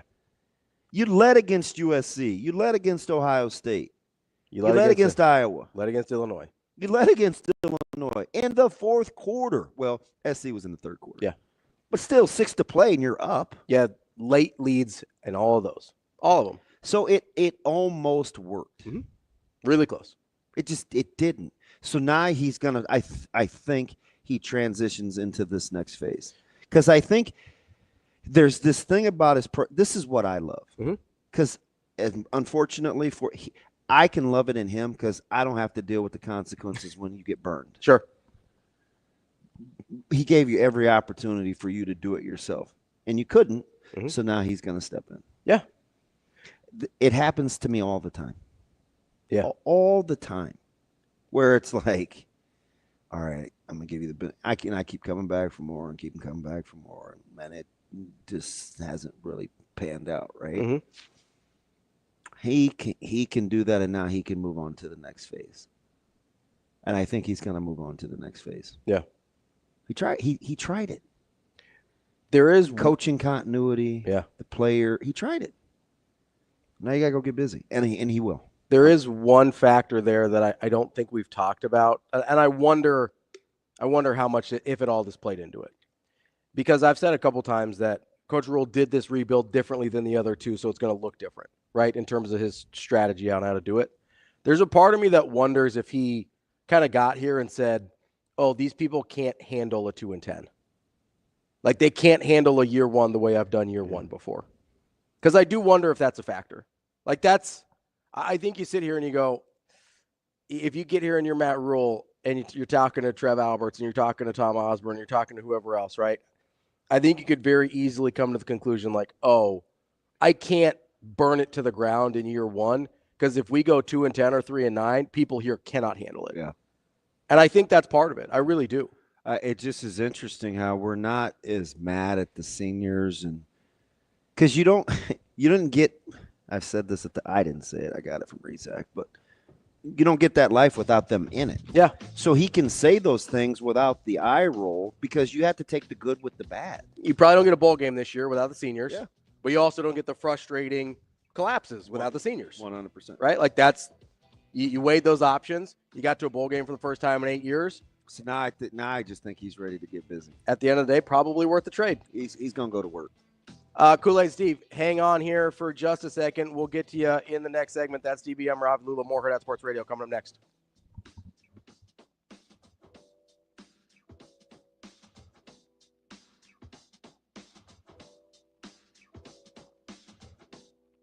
We will be back.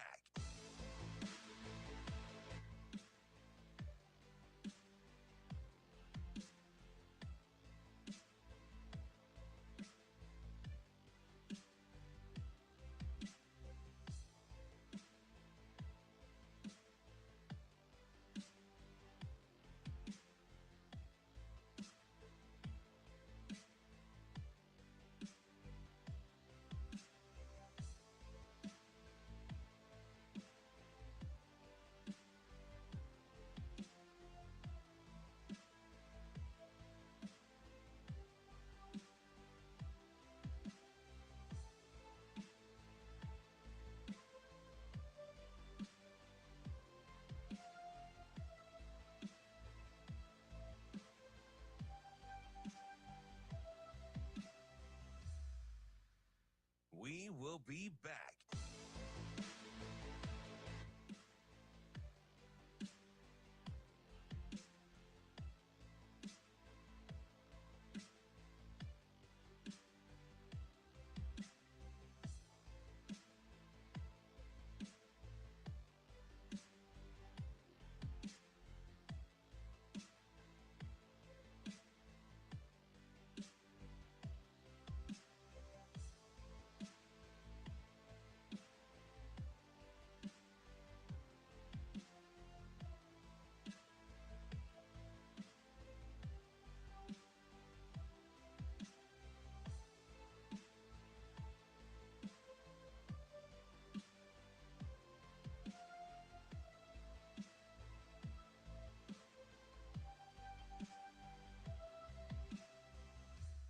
We will be back.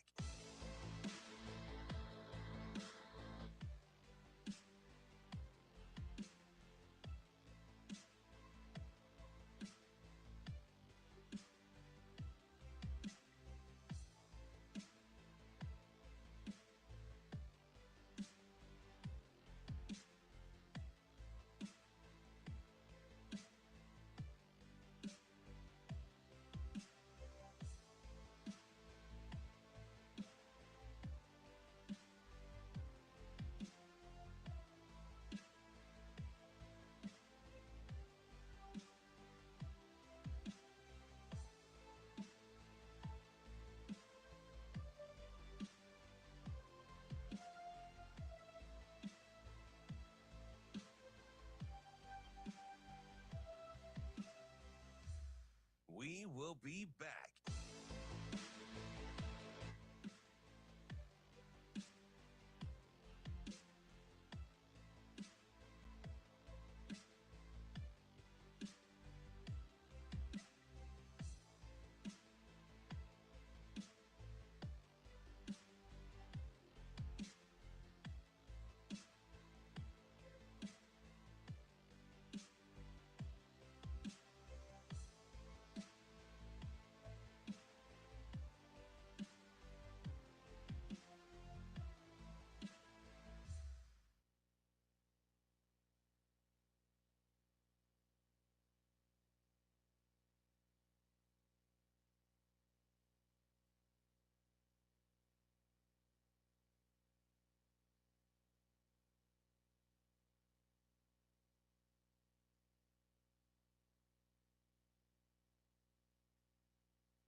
You're listening to Hurrdat Sports Radio. Yeah, we moved the ball right down the field at the start of the first half, and come away with no points. 2nd and 1. We call the over route. I catch that ball and go score. I mean, it's going to be a touchdown. So, there were some opportunities there. Versus a good defense to make the plays to win the game. And even that last drive, we drove it all the way down. We had chances, didn't convert. They started playing some 2-man on us, just manning everyone up. Trying to force Dylan to run, and he made one nice run, and punted the ball down. Got the ball back, did everything you're supposed to do, and got the ball knocked out of our hands. We struggled versus their edge rushers today, pretty much from the first quarter to that last quarter. The 2 edge rushers, really was a matchup we struggled with today. Wrapping up hour number 2 here on Hurrdat Sports Radio, AM 590, ESPN Omaha, ESPN Tri-Cities. That's DB. I'm Ravi Lulla. Let's get to our Hurrdat hotline here. We got Kool-Aid Steve calling in. Steve, what's going on, man? What's up, Steve? Hello. Hey, what's up, buddy? Hey, Damon. Yo. Bobby, how we doing today? Good. How are you? Trying to make it, Steve. Trying to make it. Well, you guys won your bet. We got to our 6th win. I'm looking forward to what kind of fish we have?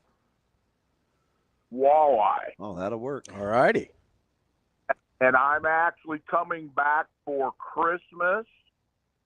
So how about the Monday before Christmas, I drop it by the studio, or we meet up for lunch or something? Yeah, I'll meet you at Mama's or something. We'll make it work. Oh, okay. You're not okay. I got an unbelievable story for you. You are gonna die. Are okay? you? So is this for air or off air?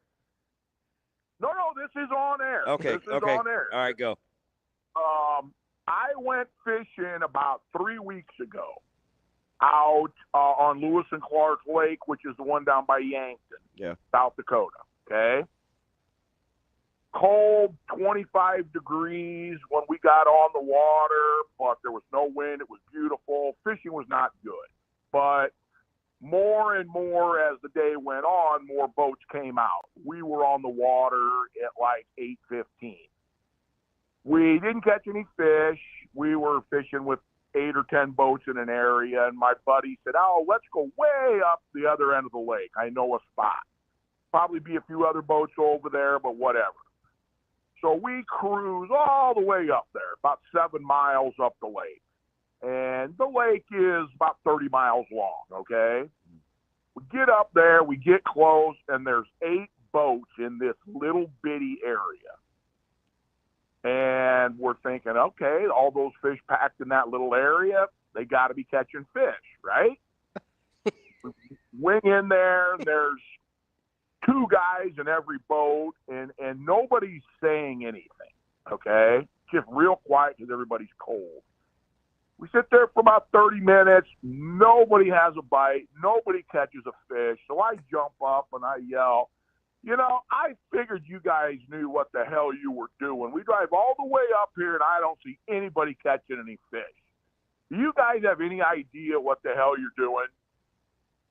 And one guy looks at me, and he says, "Well, you're not catching any fish either. Where were you at?" And I said, "We were down at the other community spot." So everybody kind of laughs it off, and this boat starts up and motors around all the other boats and comes up way closer than they should to our boat. And I'm in the back, and my buddy's looking at me like, "What is this guy doing?" And I said, "I don't know." He comes up and he turns his motor off. And, I mean, he's literally 15 feet from our boat, right? Yeah. And looks at me and he goes, "Is your name Steve?" And I'm thinking to myself, and I'm looking at this guy, all right, did I get in an altercation with you at a boat ramp in a bar, you know, and finally I said, yeah, my name's Steve. He goes, you're Kool-Aid Steve from the radio, aren't you? He goes, no way. I recognize your voice. I told my buddy, he goes, that's the guy that calls into the radio all the time that I love.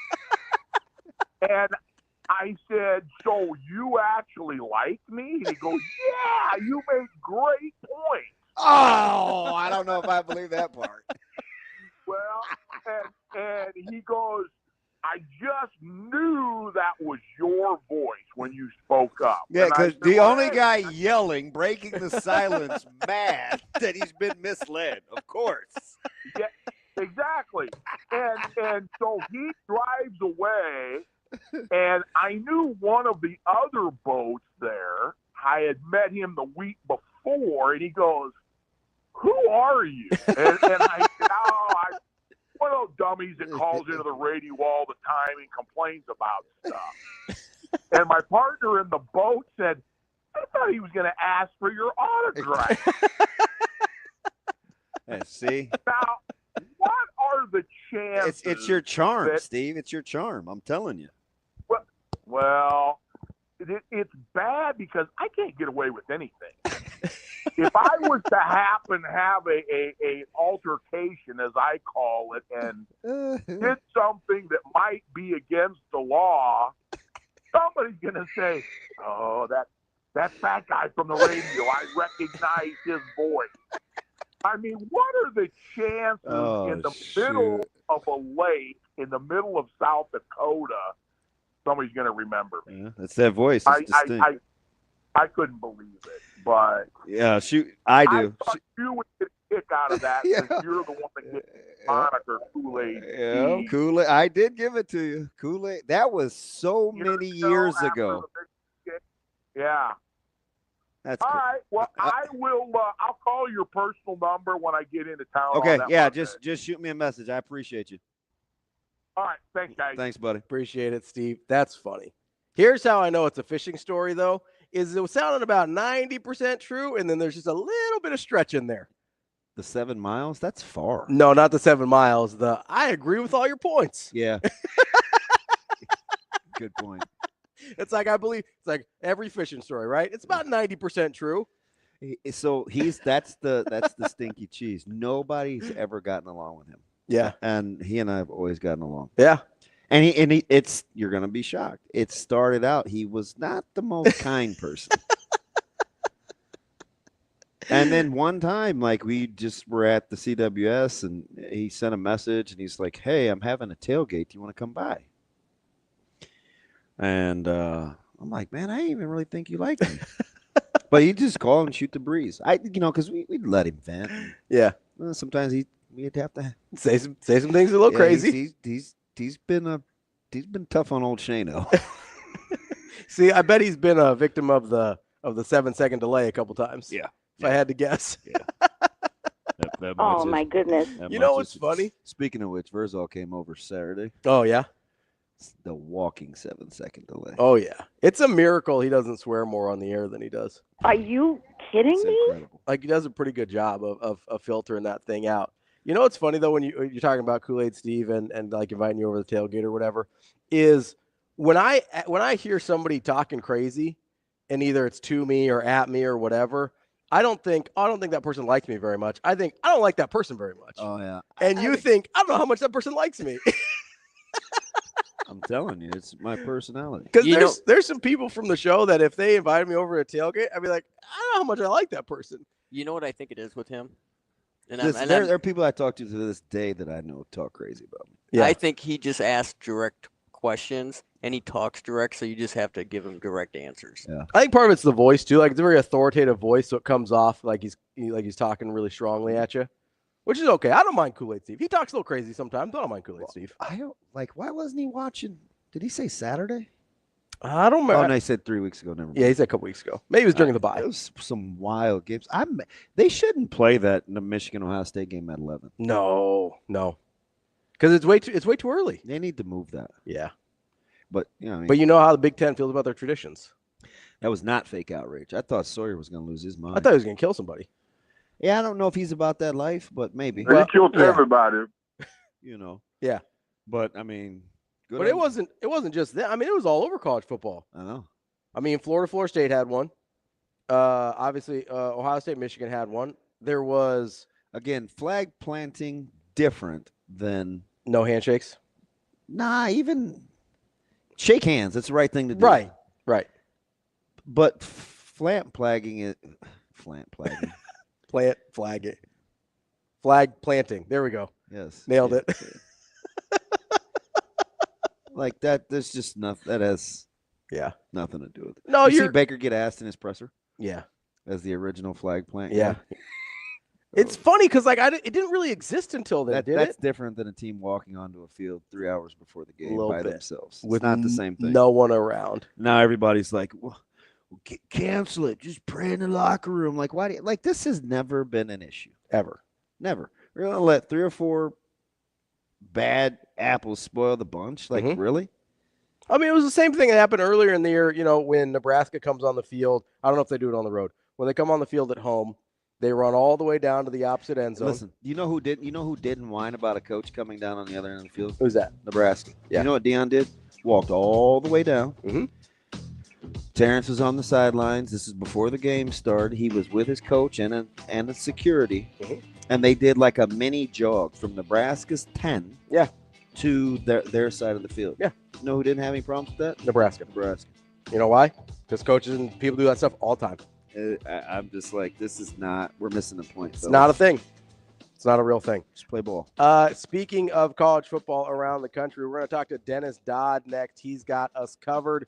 We will get into it with Dennis Dodd of CBS next on Hurrdat Sports Radio.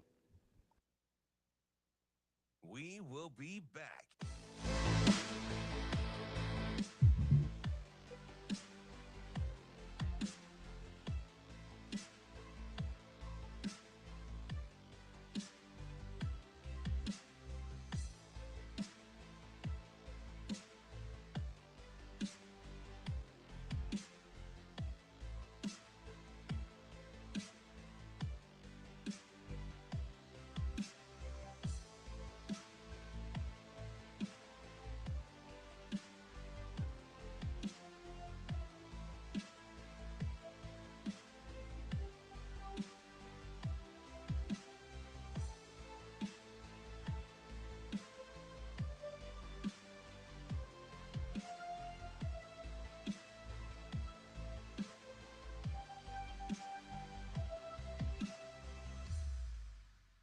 We will be back.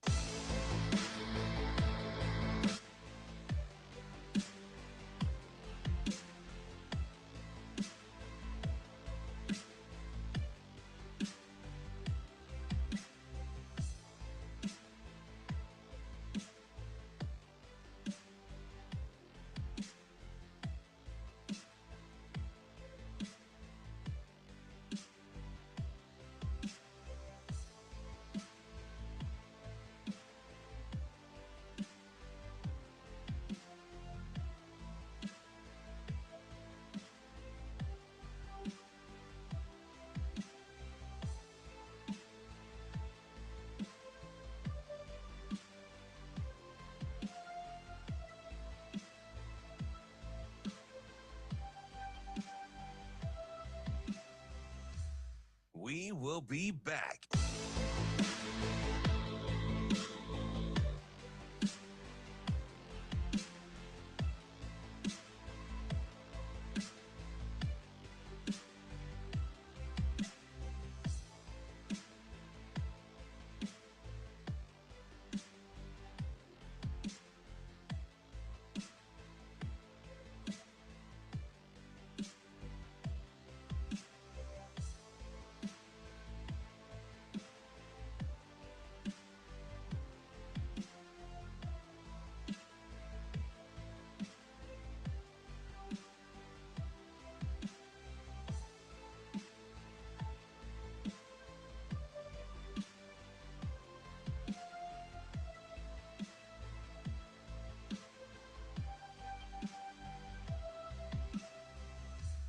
We will be back.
Welcome to Hurrdat Sports Radio. Takes the snap, play, one-on-one, throws far side. Let's go! Christian Gray picks it out of the 5. Now he's down the far sideline, gets a block. He's got a convoy. Christian Gray across the 30, 20, 10, 5, touchdown! It's a 98-yard pick 6 touchdown return for Christian Gray, and Notre Dame leads by 2 scores. And Dominic Savata, the ball is in the middle of the field. This is essentially an extra point to take the lead with 48 seconds to go. Wagner will snap it. Damon will hold it. Snap is good. Hold is down. The kick is up, and the kick is good. Yes! And Michigan has taken a 13-10 lead with 45 seconds to go in the ball game. Kicking off hour number 3 here on Hurrdat Sports Radio, AM 590, ESPN Omaha, ESPN Tri-Cities, KFOR in Lincoln. That's DB. I'm Ravi Lulla. We're joined now by Dennis Dodd of CBS Sports. Dennis, how are you this morning? Clearing the pepper spray out of my lungs, but good. Yeah, good. Hey, as fit as you are, I'm surprised they would go anywhere near you with any sort of hostility.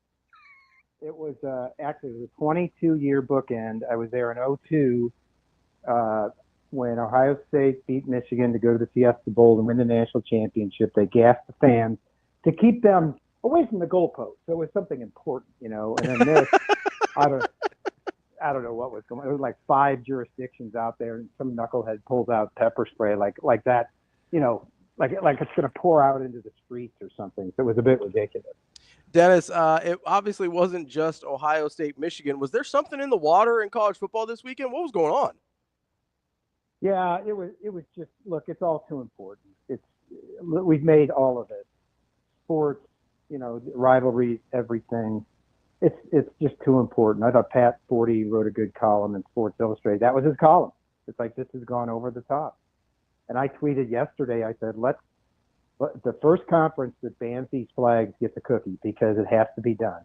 They can bring them out on the field, you know, fly them around before the game, get everybody fired up, but put them in a tunnel, never to be seen again on game day. I'm sorry. Is it worth it? I don't think so. So I would expect that to have $100,000 fines aren't going to get it. I think we know that. So in a day and age, Dennis, where we're fining schools but players are being paid, could you see players ever being fined? That's a great point. I hadn't thought of that. That would have to be an agreement or collectively bargained with the schools. As it is now, no, because they are still student athletes, we are told. But, you know, you had this situation where in July, Kirby Smart at SEC Media Days said his players had been fined by the collective for acting up, for being knuckleheads. And it never really went anywhere. Everybody went, oh, my God. And he brought it up. You know, there's all these traffic things, and it never happened. So I guess in that regard, I guess it could, but, you know, kind of a sidebar to this right now. Dennis, talking about actual football that happened on the field, there was plenty of that as well. Let's stick there with Michigan and Ohio State for a second. Just, I know that it's a rivalry, I know, but like, how shocked were you that game played out the way it did? Oh, I was. There wasn't a person outside that Michigan locker room, and I don't even know, maybe inside the locker room, that believed Michigan's going to win. You know, you talk to the writers and John Jansen, who's great. I think he's a color guy from Michigan. He's great. And you just, you know, it's like, I said it. I think I wrote it. I said, Ohio State had four years to plan for this day, to wipe Harbaugh off the map, Connor Stallions, beat defending national championships, restore the order of the universe. And they came out flat. And that's exactly what it was, because I understand Michigan playing that way offensively because they don't have a quarterback and they don't have many skilled players. But Ohio State played right into Michigan's strength, which is their defensive line, kept running it up the middle. Then Will Howard had some bad plays. And that was it. And when you play that close in a rivalry game, you bring in missed field goals. You know, that comes into play, and obviously that was huge. So, no, it was I was shocked. I mean, as the fourth quarter progressed and Ohio State had the ball. I'm sorry, Michigan had the ball, was driving. Oh, they're actually going to lose this game because Michigan's kicker is really, really good. This Zavada guy, transfer from Troy, 51 out of 56 in his career in field goals, 7 for 7 from beyond 50 this year, and so he wasn't going to gag it. I know that. He might have been the best weapon they had out there on Saturday. So outside of the result, right, if that was how it was going to play out and Michigan was going to be in this thing, did you see 77 rushing yards for Ohio State or 42 rushing attempts? Because I get the result was surprising, but Michigan won with just 9 completions. Now, this is a Nebraska guy. I just saw Iowa win completing 8, but Michigan won with 9 completed passes. Right. I mean, think about this. Before the season, Ohio State arguably had the best running back room and the best receiving room in the country. And by the end of the season, that was certainly the case, at least in receiving. I think they had one play, Ohio State did one passing play over 18 yards. No, one play over 18 yards. I think Travion Henderson broke through for 24 yards rushing. They didn't take advantage of those receivers. They were throwing a lot of things laterally instead of north-south downfield. But you did have in the backfield an accomplished Travion Henderson, Quinshon Judkins, who had led the SEC in rushing with 1,500 yards a couple of years ago. And what I called it is what I called it. It was a choke, and they came out flat. There's no reason that should have happened. That the guys at the beginning of the week, last Monday, the spread of 23.5 for Ohio State was the largest in the series history. And it was 20.5 at kick. And so I think we all expected that. So Ohio State had to be an active participant in this sort of upset. It wasn't like, Michigan was going to come in there and blitz them with their running game. No, they just hung around. So Ohio State gave it to them. Dennis, at this point, and it feels dumb to say every time I say it out loud, but how hot is the seat for Ryan Day right now? Oh, it's lava. It's melting the streets, the asphalt of Columbus. They're about ready to burn the place down. Now, the next question is, what form does that take? Because you've got a situation where they're in the playoffs. They may host a first-round game based on their accomplishments.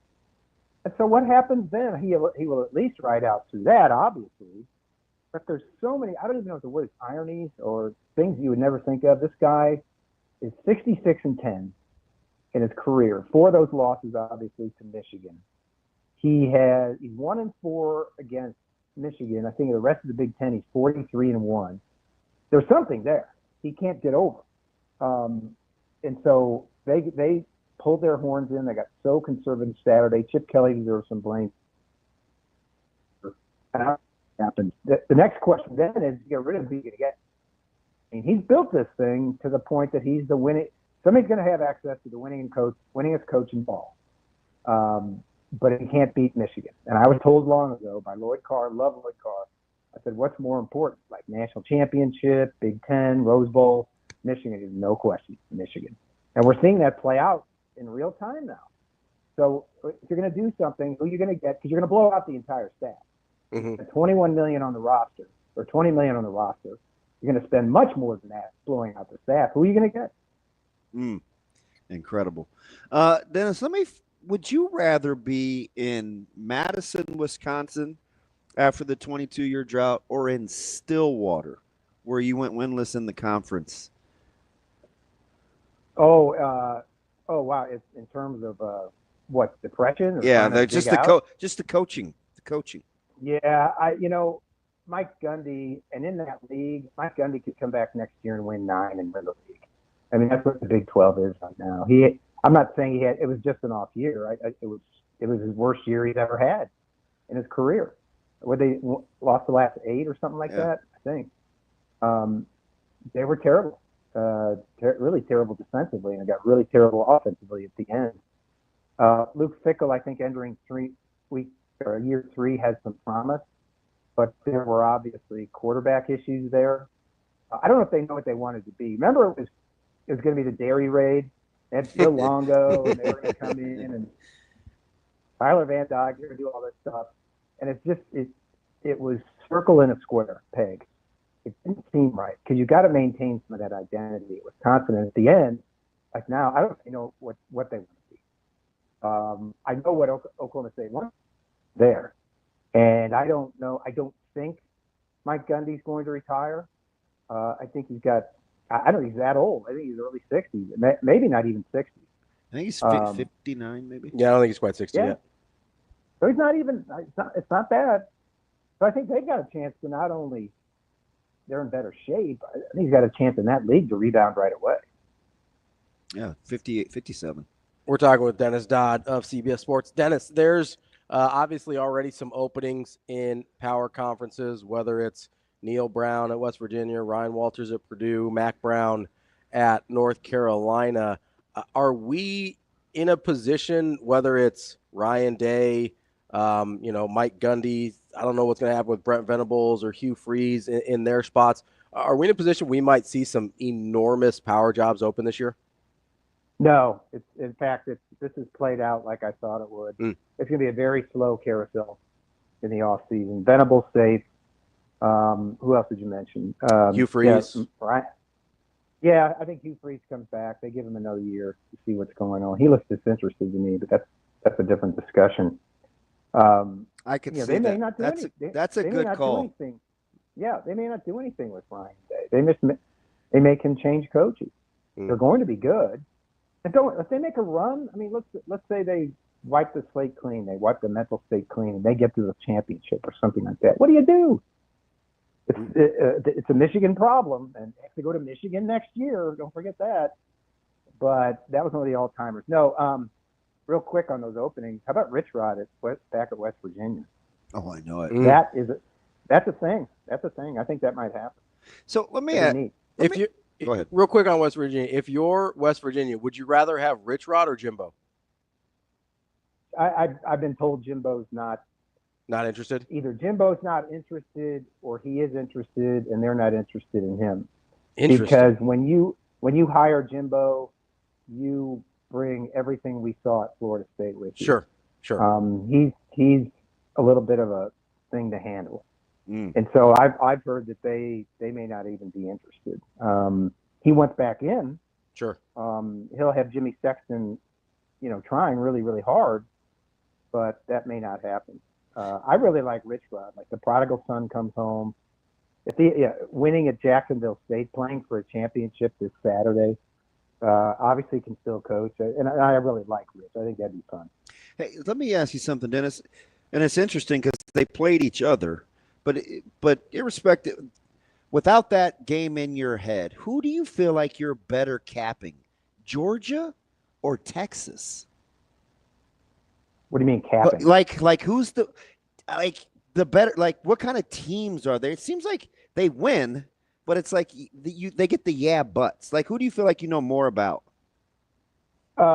Oregon, given that they're the only undefeated team, I think they're not sneaky physical, but they're Big Ten physical. And Dan Lanning knew that and built them that way, and he had to. They had the one close game against Ohio State, and had a really, really close game against Boise State, which is Boise's best entree into the playoffs. The best win is a loss. Oregon ran back a kick and a punt and had to kick a field goal at the end to win, I think. I definitely think I know more about Oregon because I'm not big on Quinn Ewers. Call me an idiot, but I just haven't seen him. I have to see him win this thing, and I think Texas fans have to see that. I think they want that. That's what they're thinking for Texas. This isn't if we get to the semis. We've seen that already. We saw them get knocked out in the first round last year after winning the Big 12. These are the two best teams in the country. At least they've proven it to this point. I don't think Penn State is. I don't think Notre Dame is. But I think I know a lot more about Oregon because Dylan Gabriel, just did a big Dylan Gabriel story for today. There's something about being a left-hander who can run. And who did that well? Tua Tagovailoa. And I'm not making him out to be a Heisman winner because he's in the conversation. You get to win it. But Tua Tagovailoa, Kenny Stabler. I'm throwing out some big names. Tim Tebow. Steve Young. And I think that gives him an advantage as a quarterback. They run it really hard with Jordan James. I think there's only 7 teams in the country that have allowed fewer touchdowns than Oregon. And I think all that travels. So I really think I know a lot more about Oregon. So, Dennis, how do you feel about you're kind of looking at this deal? Do you like Tennessee? To do well in the playoffs? Yeah. I think they're a year away. I've seen them. I saw them once in person against Oklahoma. And Nico Imaleva is really good, but he's not there yet. He's one of those guys that will go 15 out of 25, but there's only like 3 of those passes where you really go, wow, what an arm, zipping it right in there. And he's capable, but he's not there yet. They're a running team. Their defense and Dylan Sampson as a runner. So in terms of, I mean, they'll be in the playoffs, but in terms of a team where you can start talking about them in a realm with Oregon and Texas this year, I think they're a year away. And let's see, by the way, since they're in the SEC, and it's hard to make progress. It's hard to repeat like this unless you're, do this back to back to back, unless you're Nick Saban. So we'll see. But I think they're a year away. That being said, Josh Heupel's done a fantastic job there, and I think it's 4th season. So you kind of referenced them in passing, but I think you're in the majority. A lot of the national media doesn't seem to be huge fans of Notre Dame. I think they're pretty good. Is it the schedule knock? I think if you watch them, it's sort of like Indiana, where if you just watch them, they're really good. Forget the schedule. But by the way, before I get into Notre Dame, no one in July was talking about how tough Indiana's schedule was. And if you had ever revisionist history, when you play Michigan, Ohio State, and the team that played Michigan for the championship, Washington, that's a tough schedule. Yeah. Now Indiana can't help that Michigan's off, Washington's down. But anyway, Notre Dame's the same way. Yeah, you can say that about the schedule. Worst loss of any team in the playoffs. Northern Illinois finished 7-5. If they had won the MAC, maybe it's different. That was a bad loss. And so that's always in the back of your mind when you're talking about Notre Dame. That being said, I think they've got an elite defense. I think the Love kid at running back, I've been told that the people that watch Notre Dame, that he's the best running back they've had in years. We know what Riley Leonard is, if given time and space, as a run-pass guy. I don't know, and this was the problem in 2012, and this was the problem in 19, when they got to the BCS in the playoff and got boat raced both times. Their outside speed on the perimeter, it's going to be easy to shut them down if they have to pass. And they've struggled through the years getting those receivers. We talked about Ohio State. If Notre Dame gets a quarterback next year, look for Jeremiah Smith to get a lot of attention from Notre Dame as well as others. I think he's going to be maybe the number 1 target in the portal next year. But that's the reason. I think Notre Dame is the team that people are least likely talking about in the playoff that could make a run because of everything I've said, especially in weather. If they have to host that first-round game and then go to – what bowl do they go to? I don't even know. We don't even know because the bowls are assigned to the conference. Yeah. So I don't even know where they go. And most people would have them as the 5 or the 6. Yeah, they're going to host. But I don't know where they'd advance to because Rose goes to Big Ten, Peach goes to ACC, Big 12 goes to Siesta, and who am I missing? There's the one the day before. Is it the Peach? Wait, who's on the third? No, somebody's on the third. Somebody who's on the 31st? No, 20th and 21st. I thought you meant the seed. Okay. January 1st. Yeah. They all funnel into conference affiliated bowls. In other words, Oregon will be hosting in the Rose Bowl. Yeah. I thought you meant unless they lose or something. That's to be decided. But I think Notre Dame matches up with anybody on that list in the playoff, except for that perimeter speed, which in this day and age is a pretty big exception. Dennis, another team that I think people don't know what to do with or don't think much of, but is definitely going to find themselves in the playoff is Penn State. What do you do with Penn State? I'm not big on Penn State. They're interesting. Yeah, I said they were my poster boy when the 12-team playoff came in. I said the best place to be in the SEC and Big Ten in the new playoff was going to be third place because you don't have to risk your record in a championship game. You can rest your team. You're not playing, and you're in the playoff. Well, what's Penn State been like all these years traditionally? Second or third in the East, third place overall in the Big Ten behind Michigan and Ohio State. I saw them against Ohio State in a game they should have won. In that, I don't know if you guys remember that goal line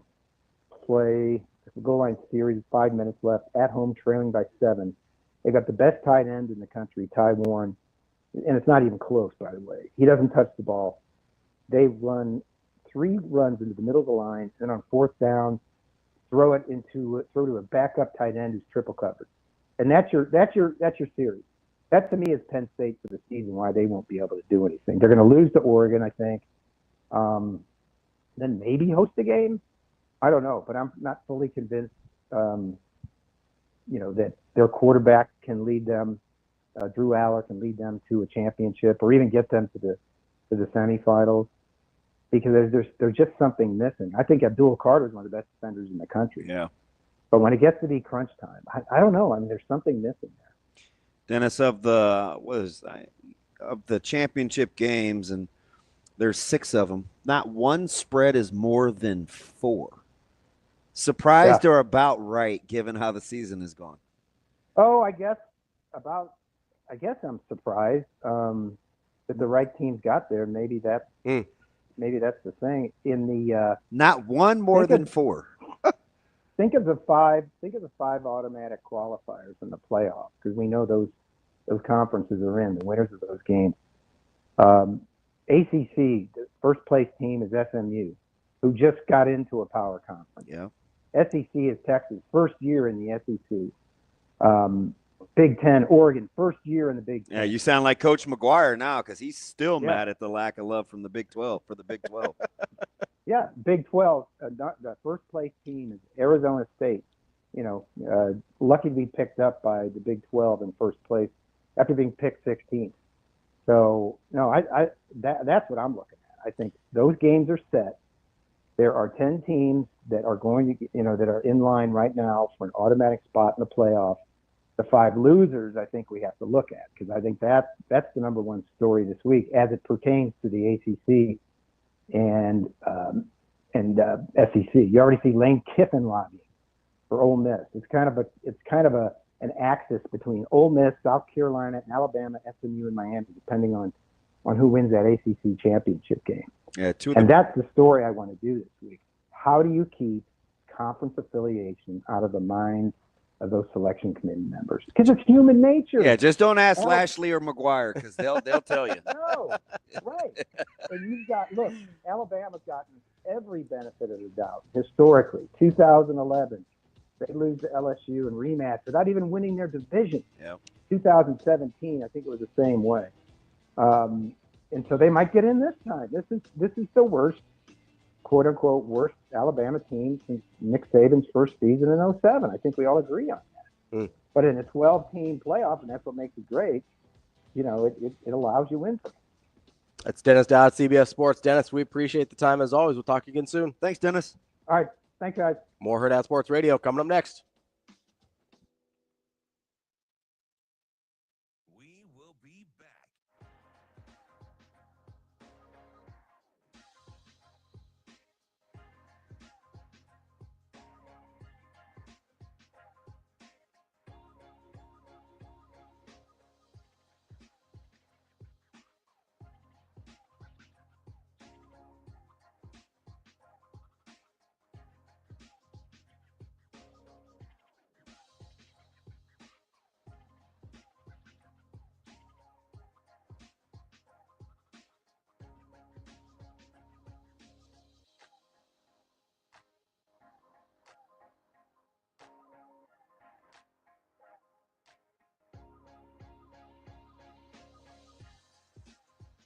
We will be back.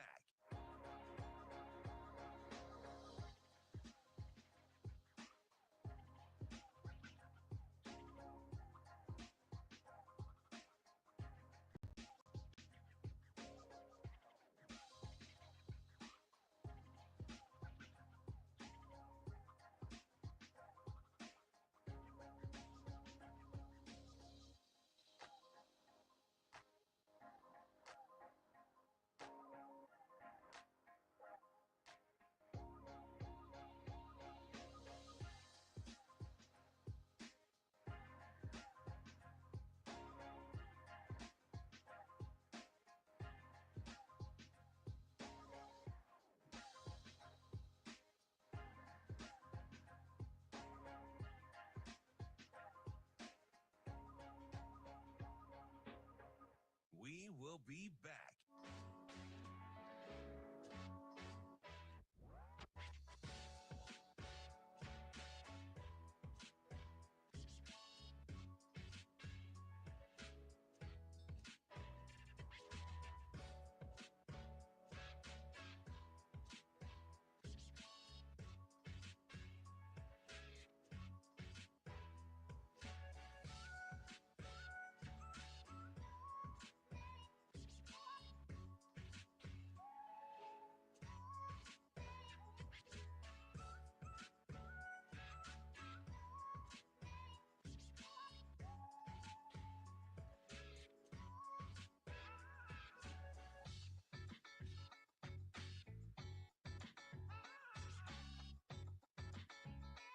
We will be back.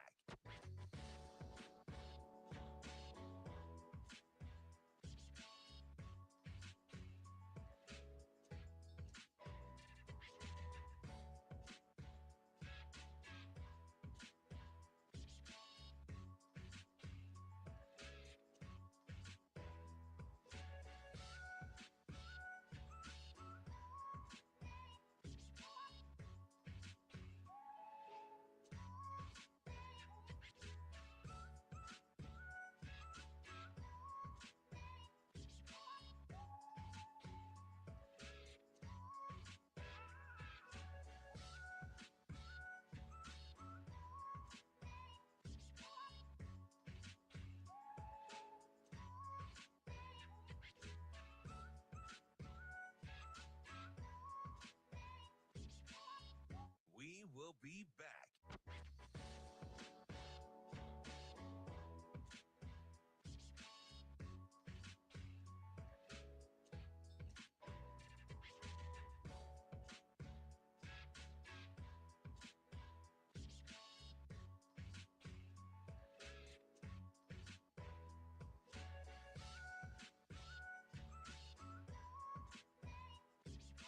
We will be back.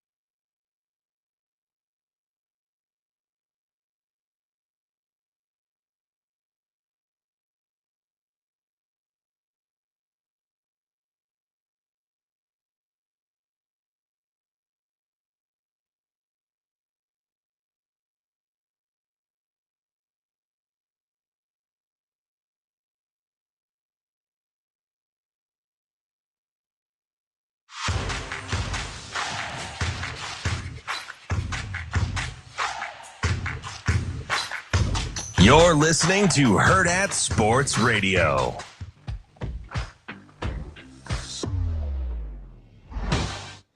Welcome back to Hurrdat Sports Radio, AM 590, ESPN Omaha, ESPN Tri-Cities, KFOR, and Lincoln. That's DB. I'm Ravi Lulla. It's time for Bet On It, brought to you by Warhorse Sportsbooks, the best place in Nebraska to place your sports bets. You can go to warhorsecasino.com for a full list of promotions and house rules. DB, yes. we were talking about some head coaching hot seats with Dennis Dodd from CBS Sports. Yeah. I think I tend to agree with him that most of the big names are going to stick in their spots this offseason. But there are a bunch of guys at really high-profile programs that I'd like us to fast forward. Mm-hmm. Let's say we're sitting here 1 year from now. I would like you to bet on whether or not these guys are still in their jobs 1 year from now. Well, I smell bet. Okay. And there's some guys we've named, some guys we haven't. We'll start with Ryan Day. Still in his job at Ohio State 1 year from today.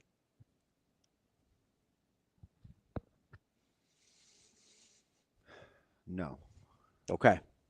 Mike Norvell. No. Not the head coach heading into Florida State 2026. No. Okay.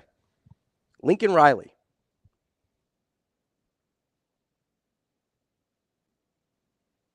Yes. Lincoln Riley still the head coach at USC in 2026. This is one we've talked about a little bit. Mike Gundy. 2026? Yeah. No. Okay. You think he's back next year, done after that? Yeah, this will be an interesting offseason, though, for a guy that has won that much. I just think, I don't know how much he wants to be there. Yeah. Speaking of a guy that not sure if he wants to be there. Like, he just seems disinterested. Hugh Freeze could be described as disinterested. Yeah, that was a good word that Dennis used. Yeah. Is Hugh Freeze at Auburn heading into 2026? No. I don't think so either. I wouldn't be shocked if they let Hugh Freeze go this year. Such a hard job. It's a really hard job. And especially, that might be one of the places. I know the expectations at Nebraska are high. But just are totally out of kilter. Yeah, the expectations versus the reality of that situation at Auburn, that to me is one of the most toxic jobs in the country because of that. That's in the A&M discussion. 100%. Yeah. I even think, like, Ole Miss a little bit. I don't think their expectations are quite as high. And I think it's a little bit better job because you're not dealing with an in-state monster like those other two guys are. But I do think there's a little too big for their britches at Ole Miss as well. Brent Venables. Is he the Oklahoma coach in 2026? Yes. Yes, he is. Last one. We've talked about this guy a little bit. Brian Kelly. Is he the LSU head coach a year from today? No. Retiring or fired? Oh, I don't know. Because that's a guy that has gotten a little weird as of late as well. I think his roster is going to get pillaged. Yeah. I think he's going to be upset. I think Lincoln Riley's roster is going to get pillaged too. I don't know, man. People like Lincoln, and his team does. Yeah. But they did not. That was a strange response to a game that I thought they were in. Yeah. For a little while. With Notre Dame? Yeah. Yeah, I mean, it's 28-28, right? Or, yeah, I think so, right? I don't think did they tie it at 28? I know it was 28-21. 28-21. You're right. 28-21. I don't know if they tied it at right? 28, yeah. So. Because after that, Notre Dame hit the X button. That's right. But that's a game they're in against a team that has everything to play for how much in Notre Dame. Woody Marks hurt? I mean, he's really, really good. Gosh, he's fantastic. That's a tough spot, though. And if they struggle at all next year, it's going to be really hard if you're Lincoln Riley, if you're USC. Now, I know the number's enormous for Lincoln in terms of getting rid of him.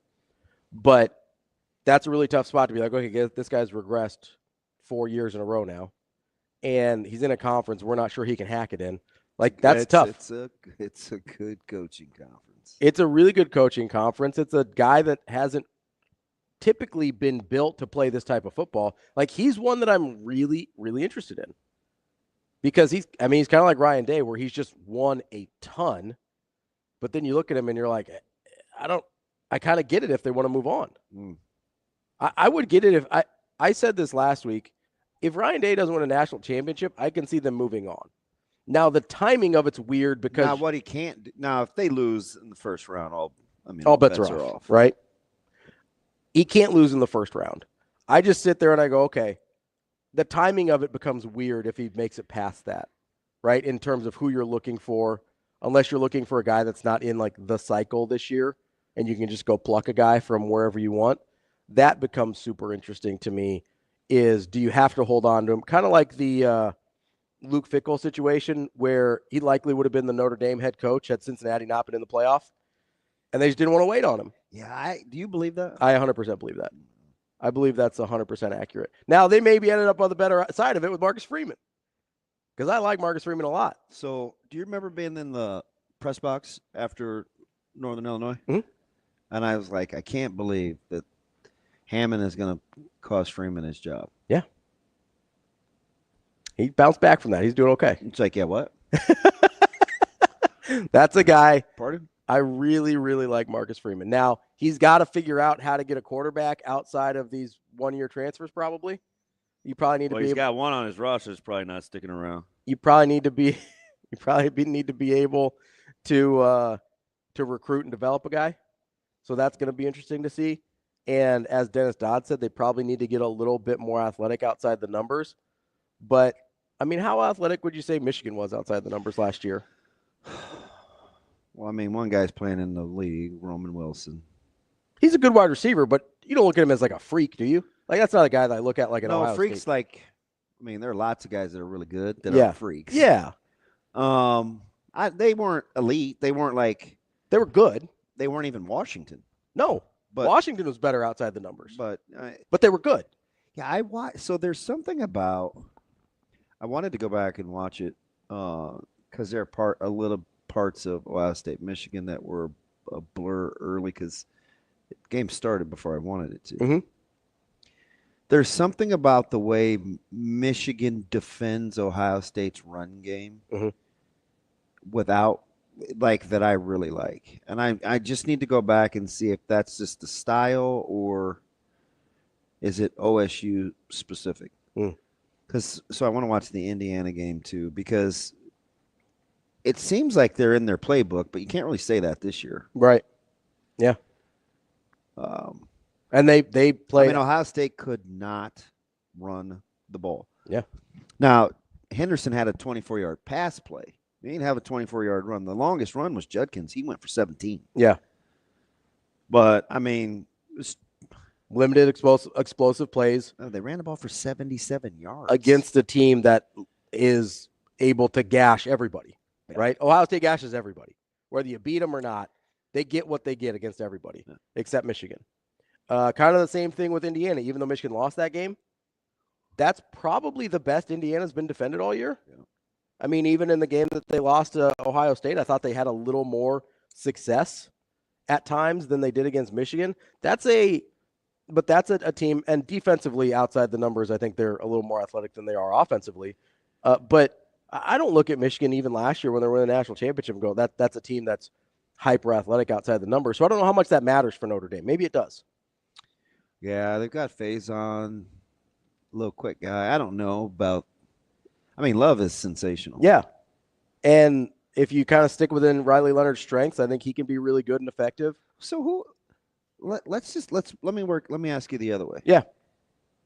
Who do you look at that's in the field and you're like, oh my gosh, they're so dynamic, and that's the way that they play? Ohio State's probably closest. And we've seen them be pretty human. Yeah, and they, yeah, for sure. But that's Oregon. Not really. It has some workman. Yeah, it feels weird to say, but that's why I don't know if it'll be an issue. Maybe Texas. Fudge, if they get it to them, they don't score a ton. No, but but they can be pretty dynamic outside the numbers with their personnel. But again, they're kind of like Ohio. 17. Yeah, they're kind of like Ohio State though. They can be really human. Yeah. So I don't know how explosive you need to be. Yeah, that's fair. I mean, Penn State has made a living doing it. I wouldn't describe Georgia. I like as Notre super Dame's explosive. skill outside the numbers better than Penn State's. Oh, yeah. Well, it's not that clear cut. No, but I would State agree. does have a dude. But, I mean. I don't look at either of those. I don't look at Penn State. And you think, ooh. Yeah. Yeah, I look at them kind of the same as Notre Dame. Except I think Notre Dame's a little better. I think Notre Dame's better. I agree. I don't know if it's defensively. I really like Notre Dame. I don't know if it's Riley Leonard's a little more dynamic with the legs. That makes me feel like he can do more. I don't love Tennessee. No. I don't even think I like Tennessee at all, really. That's a team that I think we assume is going to be dynamic because of who they've been in the past. That just really isn't this year. Like, they're a totally different team than we've seen them be. I know one thing. They can run the rock, though. That's a team. There's a lot of teams in the SEC kind of in that 3-loss range that I'm going to be really interested to see how this plays out. Who gets in? If anybody gets in with 3 losses. Don't look now. Georgia will have 3 losses if they lose to Texas. Oh, I know. What do you do with the 3-loss Georgia team?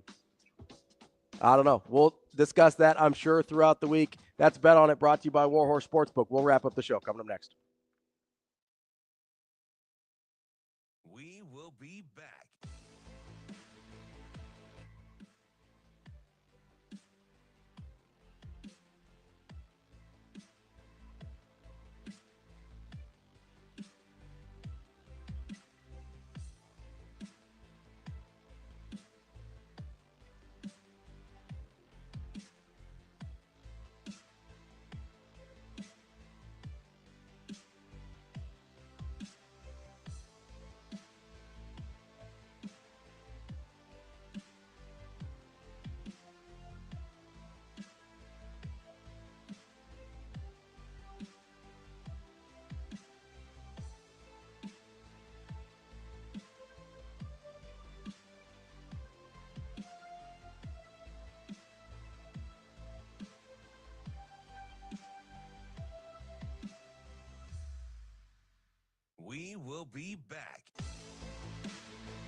will be back.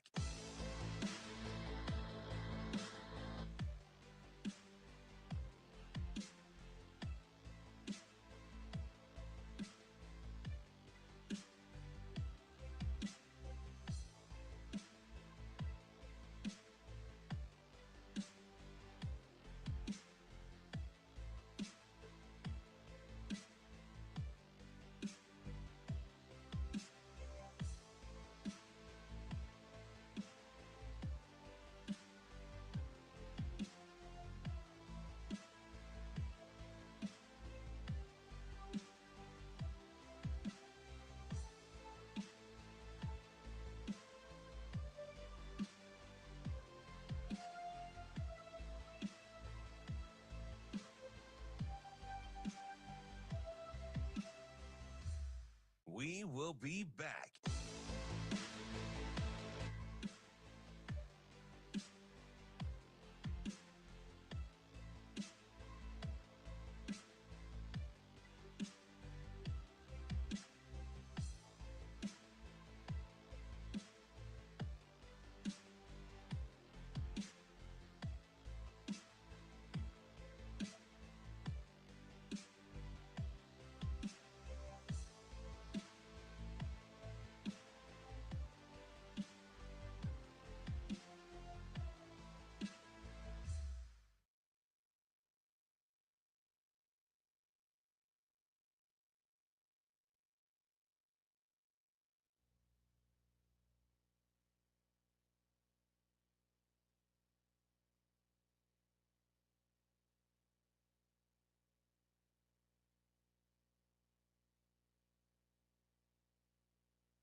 You're listening to Hurrdat Sports Radio.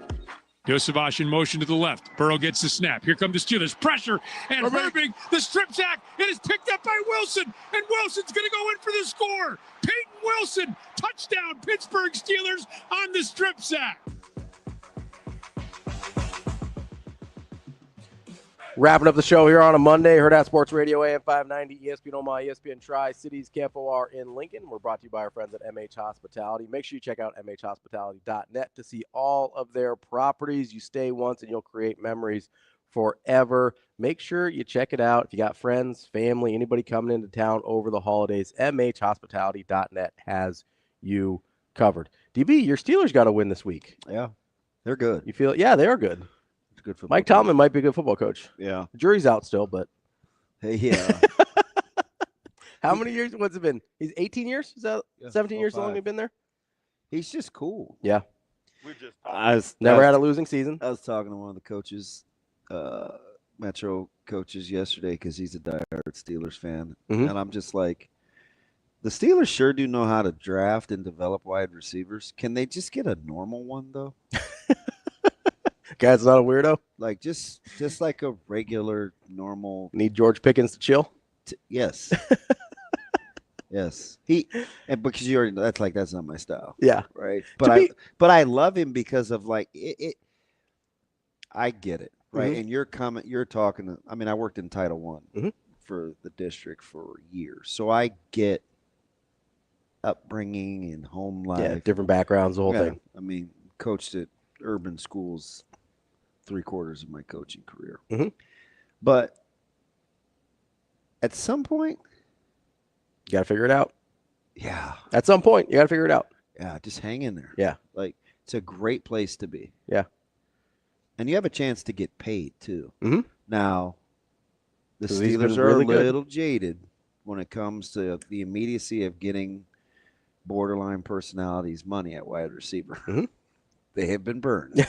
That's fair. Well, and you can be there. You can be there for a career too. I mean, we're talking for the duration. Yeah, you didn't like have to 10 go years. anywhere. You don't have to go anywhere Yeah. Yeah. ever. Don't pump balls into the stands. Just don't drop balls in guys' laps. Just give the ball back to the official. Just quit being a weirdo. Knock it off. Yeah. I'm surprised he did keep his cool, though, when Taylor Britt worked him over. Yeah. I was very proud of him. Because that was going to be a matchup, but I don't think Cincinnati wanted him on Pickens a ton. Yeah. But, I'm like, oh boy. So you've got CTB is going to get under his skin because that's what he does. So to be fair, Antonio Brown didn't get super weird until he left. No, the minute he got his money. Yeah. Yeah. Fair. Plaxico Burress was okay until he left. It's tough. It was a struggle. Yeah. Martavius Bryant didn't even really make it. Yeah. But he was pretty good, and then it was like, kind of got off the rails a little bit. I should have known that at the draft. Yeah. I think everybody else thought that at the draft. Oh, you heard the stories, right? Mm-hmm. Of the defecating? Yeah. He's an interesting cat, is one way to put it. I did want to go back on Rich Rod here for a second because that's a guy I think is a lot better than people realize in terms of what his record's been. He obviously was really good at West Virginia, got that Michigan job off the time in West Virginia, finishing up with 3 straight 10-win seasons there. Was improving at Michigan before he got fired. I just don't think it was a good personality fit. And I don't know how good he would have gotten, but they got better every year that he was there for 3 years. And then was actually really good at Arizona, especially for what Arizona is. Do you know how many, since 1999, 25 years, do you know how many bowl games Arizona has made not under Rich Rod? Since 1999. 25 years. Non-Rich Rod bowl games. Rich Rod was there for 6 years.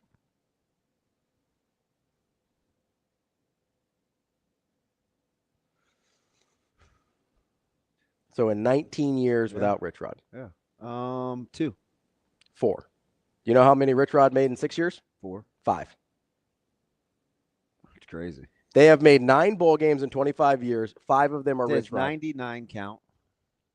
Yes. Yeah. 99 is in there. I should have not, but I still would have been one short. That is your Arizona Wildcats recent college football history. You like Rich Rod? I think he's pretty good, yeah. Now, I will say, and I know Dennis likes Rich Rod, and so he brought him up.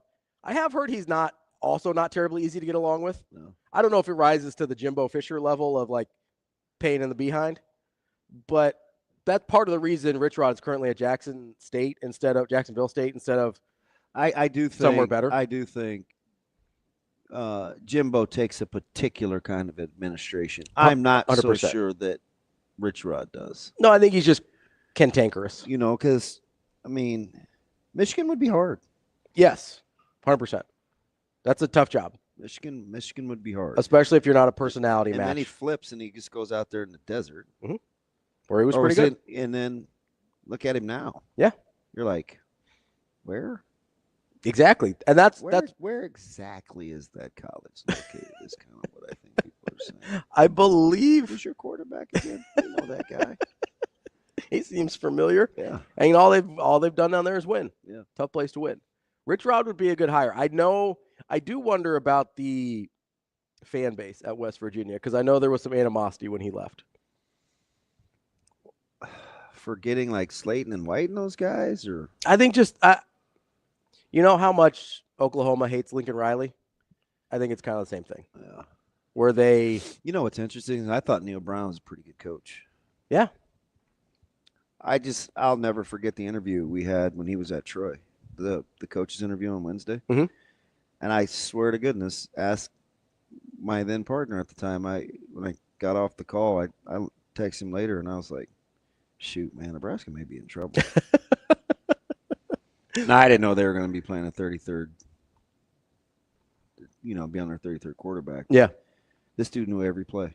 Yeah. He just was sequentially walking through, hey, when they do this, we were thinking, we rep it, can we work it? They need to name another series of pet plays, and they name another. And I was just like, this guy's on it. Most coaches didn't talk like that. Yeah. Stu was on it. Still pretty young. Yeah. 44, I think now. I think he's better. I think he's pretty good. Yeah, I just didn't quite win enough at I West actually Virginia. think that's a tough job. West Virginia? Yeah. Yeah, I agree. Harder job, or that's not as good of a job as North Carolina, right? I know you're not as high as North Carolina as I am. Better job. West Virginia, North Carolina. North Carolina's a better job. Yeah. North Carolina's a better job. Worse than both of those, Purdue, right? That's the worst job? Yeah. Yeah. What do you do with you got it? So is it I should probably do some homework. What's that? Like guys that seemingly do really good jobs in one sport as athletic directors, but not the other. Oh, yeah. There's probably some correlation there. A lot of guys have kind of although he did get it right with Braum, but he hasn't had nary a misstep in hoops. Yeah. Although, I mean, it's, you just have Painter there and you're good to go. It makes it a little easier. That's a fair point. But I almost think Purdue needs to go service academy style on their coaches. Just do something different. Yeah, just be different. Because if you're Purdue, are you ever going to compete in the Big Ten doing what everybody else does? Or trying to do what everybody else does? I don't think so. Right? So maybe it's not. No, you'll need outstanding assistants because that's really what you need in this conference. Yeah. I'm telling because especially I see it pan out every week. Yeah.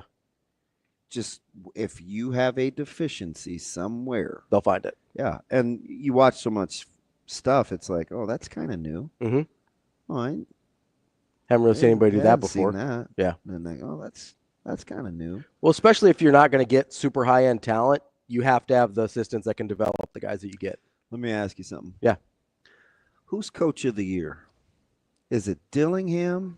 Is it Campbell? Is it Sanders? You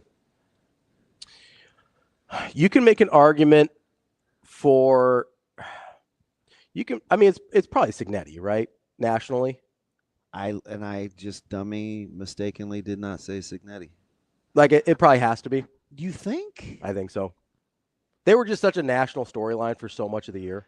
Yeah, I can't believe I left him off. Duh. But if you want to go outside of Cignetti, I think it's. So you think Cignetti just slam dunk? Yeah, I think so. Yeah. He took Indiana to the playoff. I mean, that's it. Now you can make the same. 10-0. You can make the same argument with Dillingham and Campbell and at Arizona State, Iowa State. I thought down the stretch, and I'm with you. Yeah. See, I thought down the stretch, people kind of knocked him. The shine came off a little for the schedule. Yeah. Even though, it's kind of like Nebraska's schedule, turned out to be a lot better than people thought. Yeah, it was tougher than I thought for sure.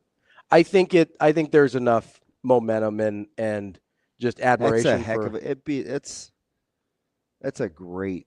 But there's a lot of really good jobs that were done this year. I mean, you know how I feel about Dion, but that's an incredible job they did this year. It's unbelievable. I didn't think he could do it. Kenny Dillingham, that's a program, and I know you felt like some people were a little higher on Arizona State than others, but they were picked, 17th in that conference, 16th, whatever the number was. I didn't think they would be this for sure. I thought they could be better. I like Kenny Dillingham. And then I guess I'm just not surprised by Matt Campbell. Maybe surprised at the 10 wins and a chance to be in the playoff. But I've always thought Matt Campbell was a good coach. Always. Even when they're not winning a ton of games. That guy's a good coach at a really hard job. Iowa State's a really hard job. If Iowa State wins and they're in the college football playoffs and the state of Iowa, that would be incredible. That might be, Iowa State making a playoff might be as good of a coaching job as anybody's ever done. That job is so hard. I just kind of allowing myself to go there for a second. Think about that. Iowa State in a college football playoff. I know. It doesn't even sound right. It really doesn't. I am. It sounds less right than Iowa in a college football playoff, doesn't it? I could find myself in a world. It's like, yeah, Iowa wins 10 games. How Iowa does, they make a playoff. Is there ever a world where you're like, yeah, Iowa State in the playoff? Crazy time. That's DB. I'm Ravi Lulla. We'll be back tomorrow. More Hurrdat Sports Radio. See you. Have a good day. Love you.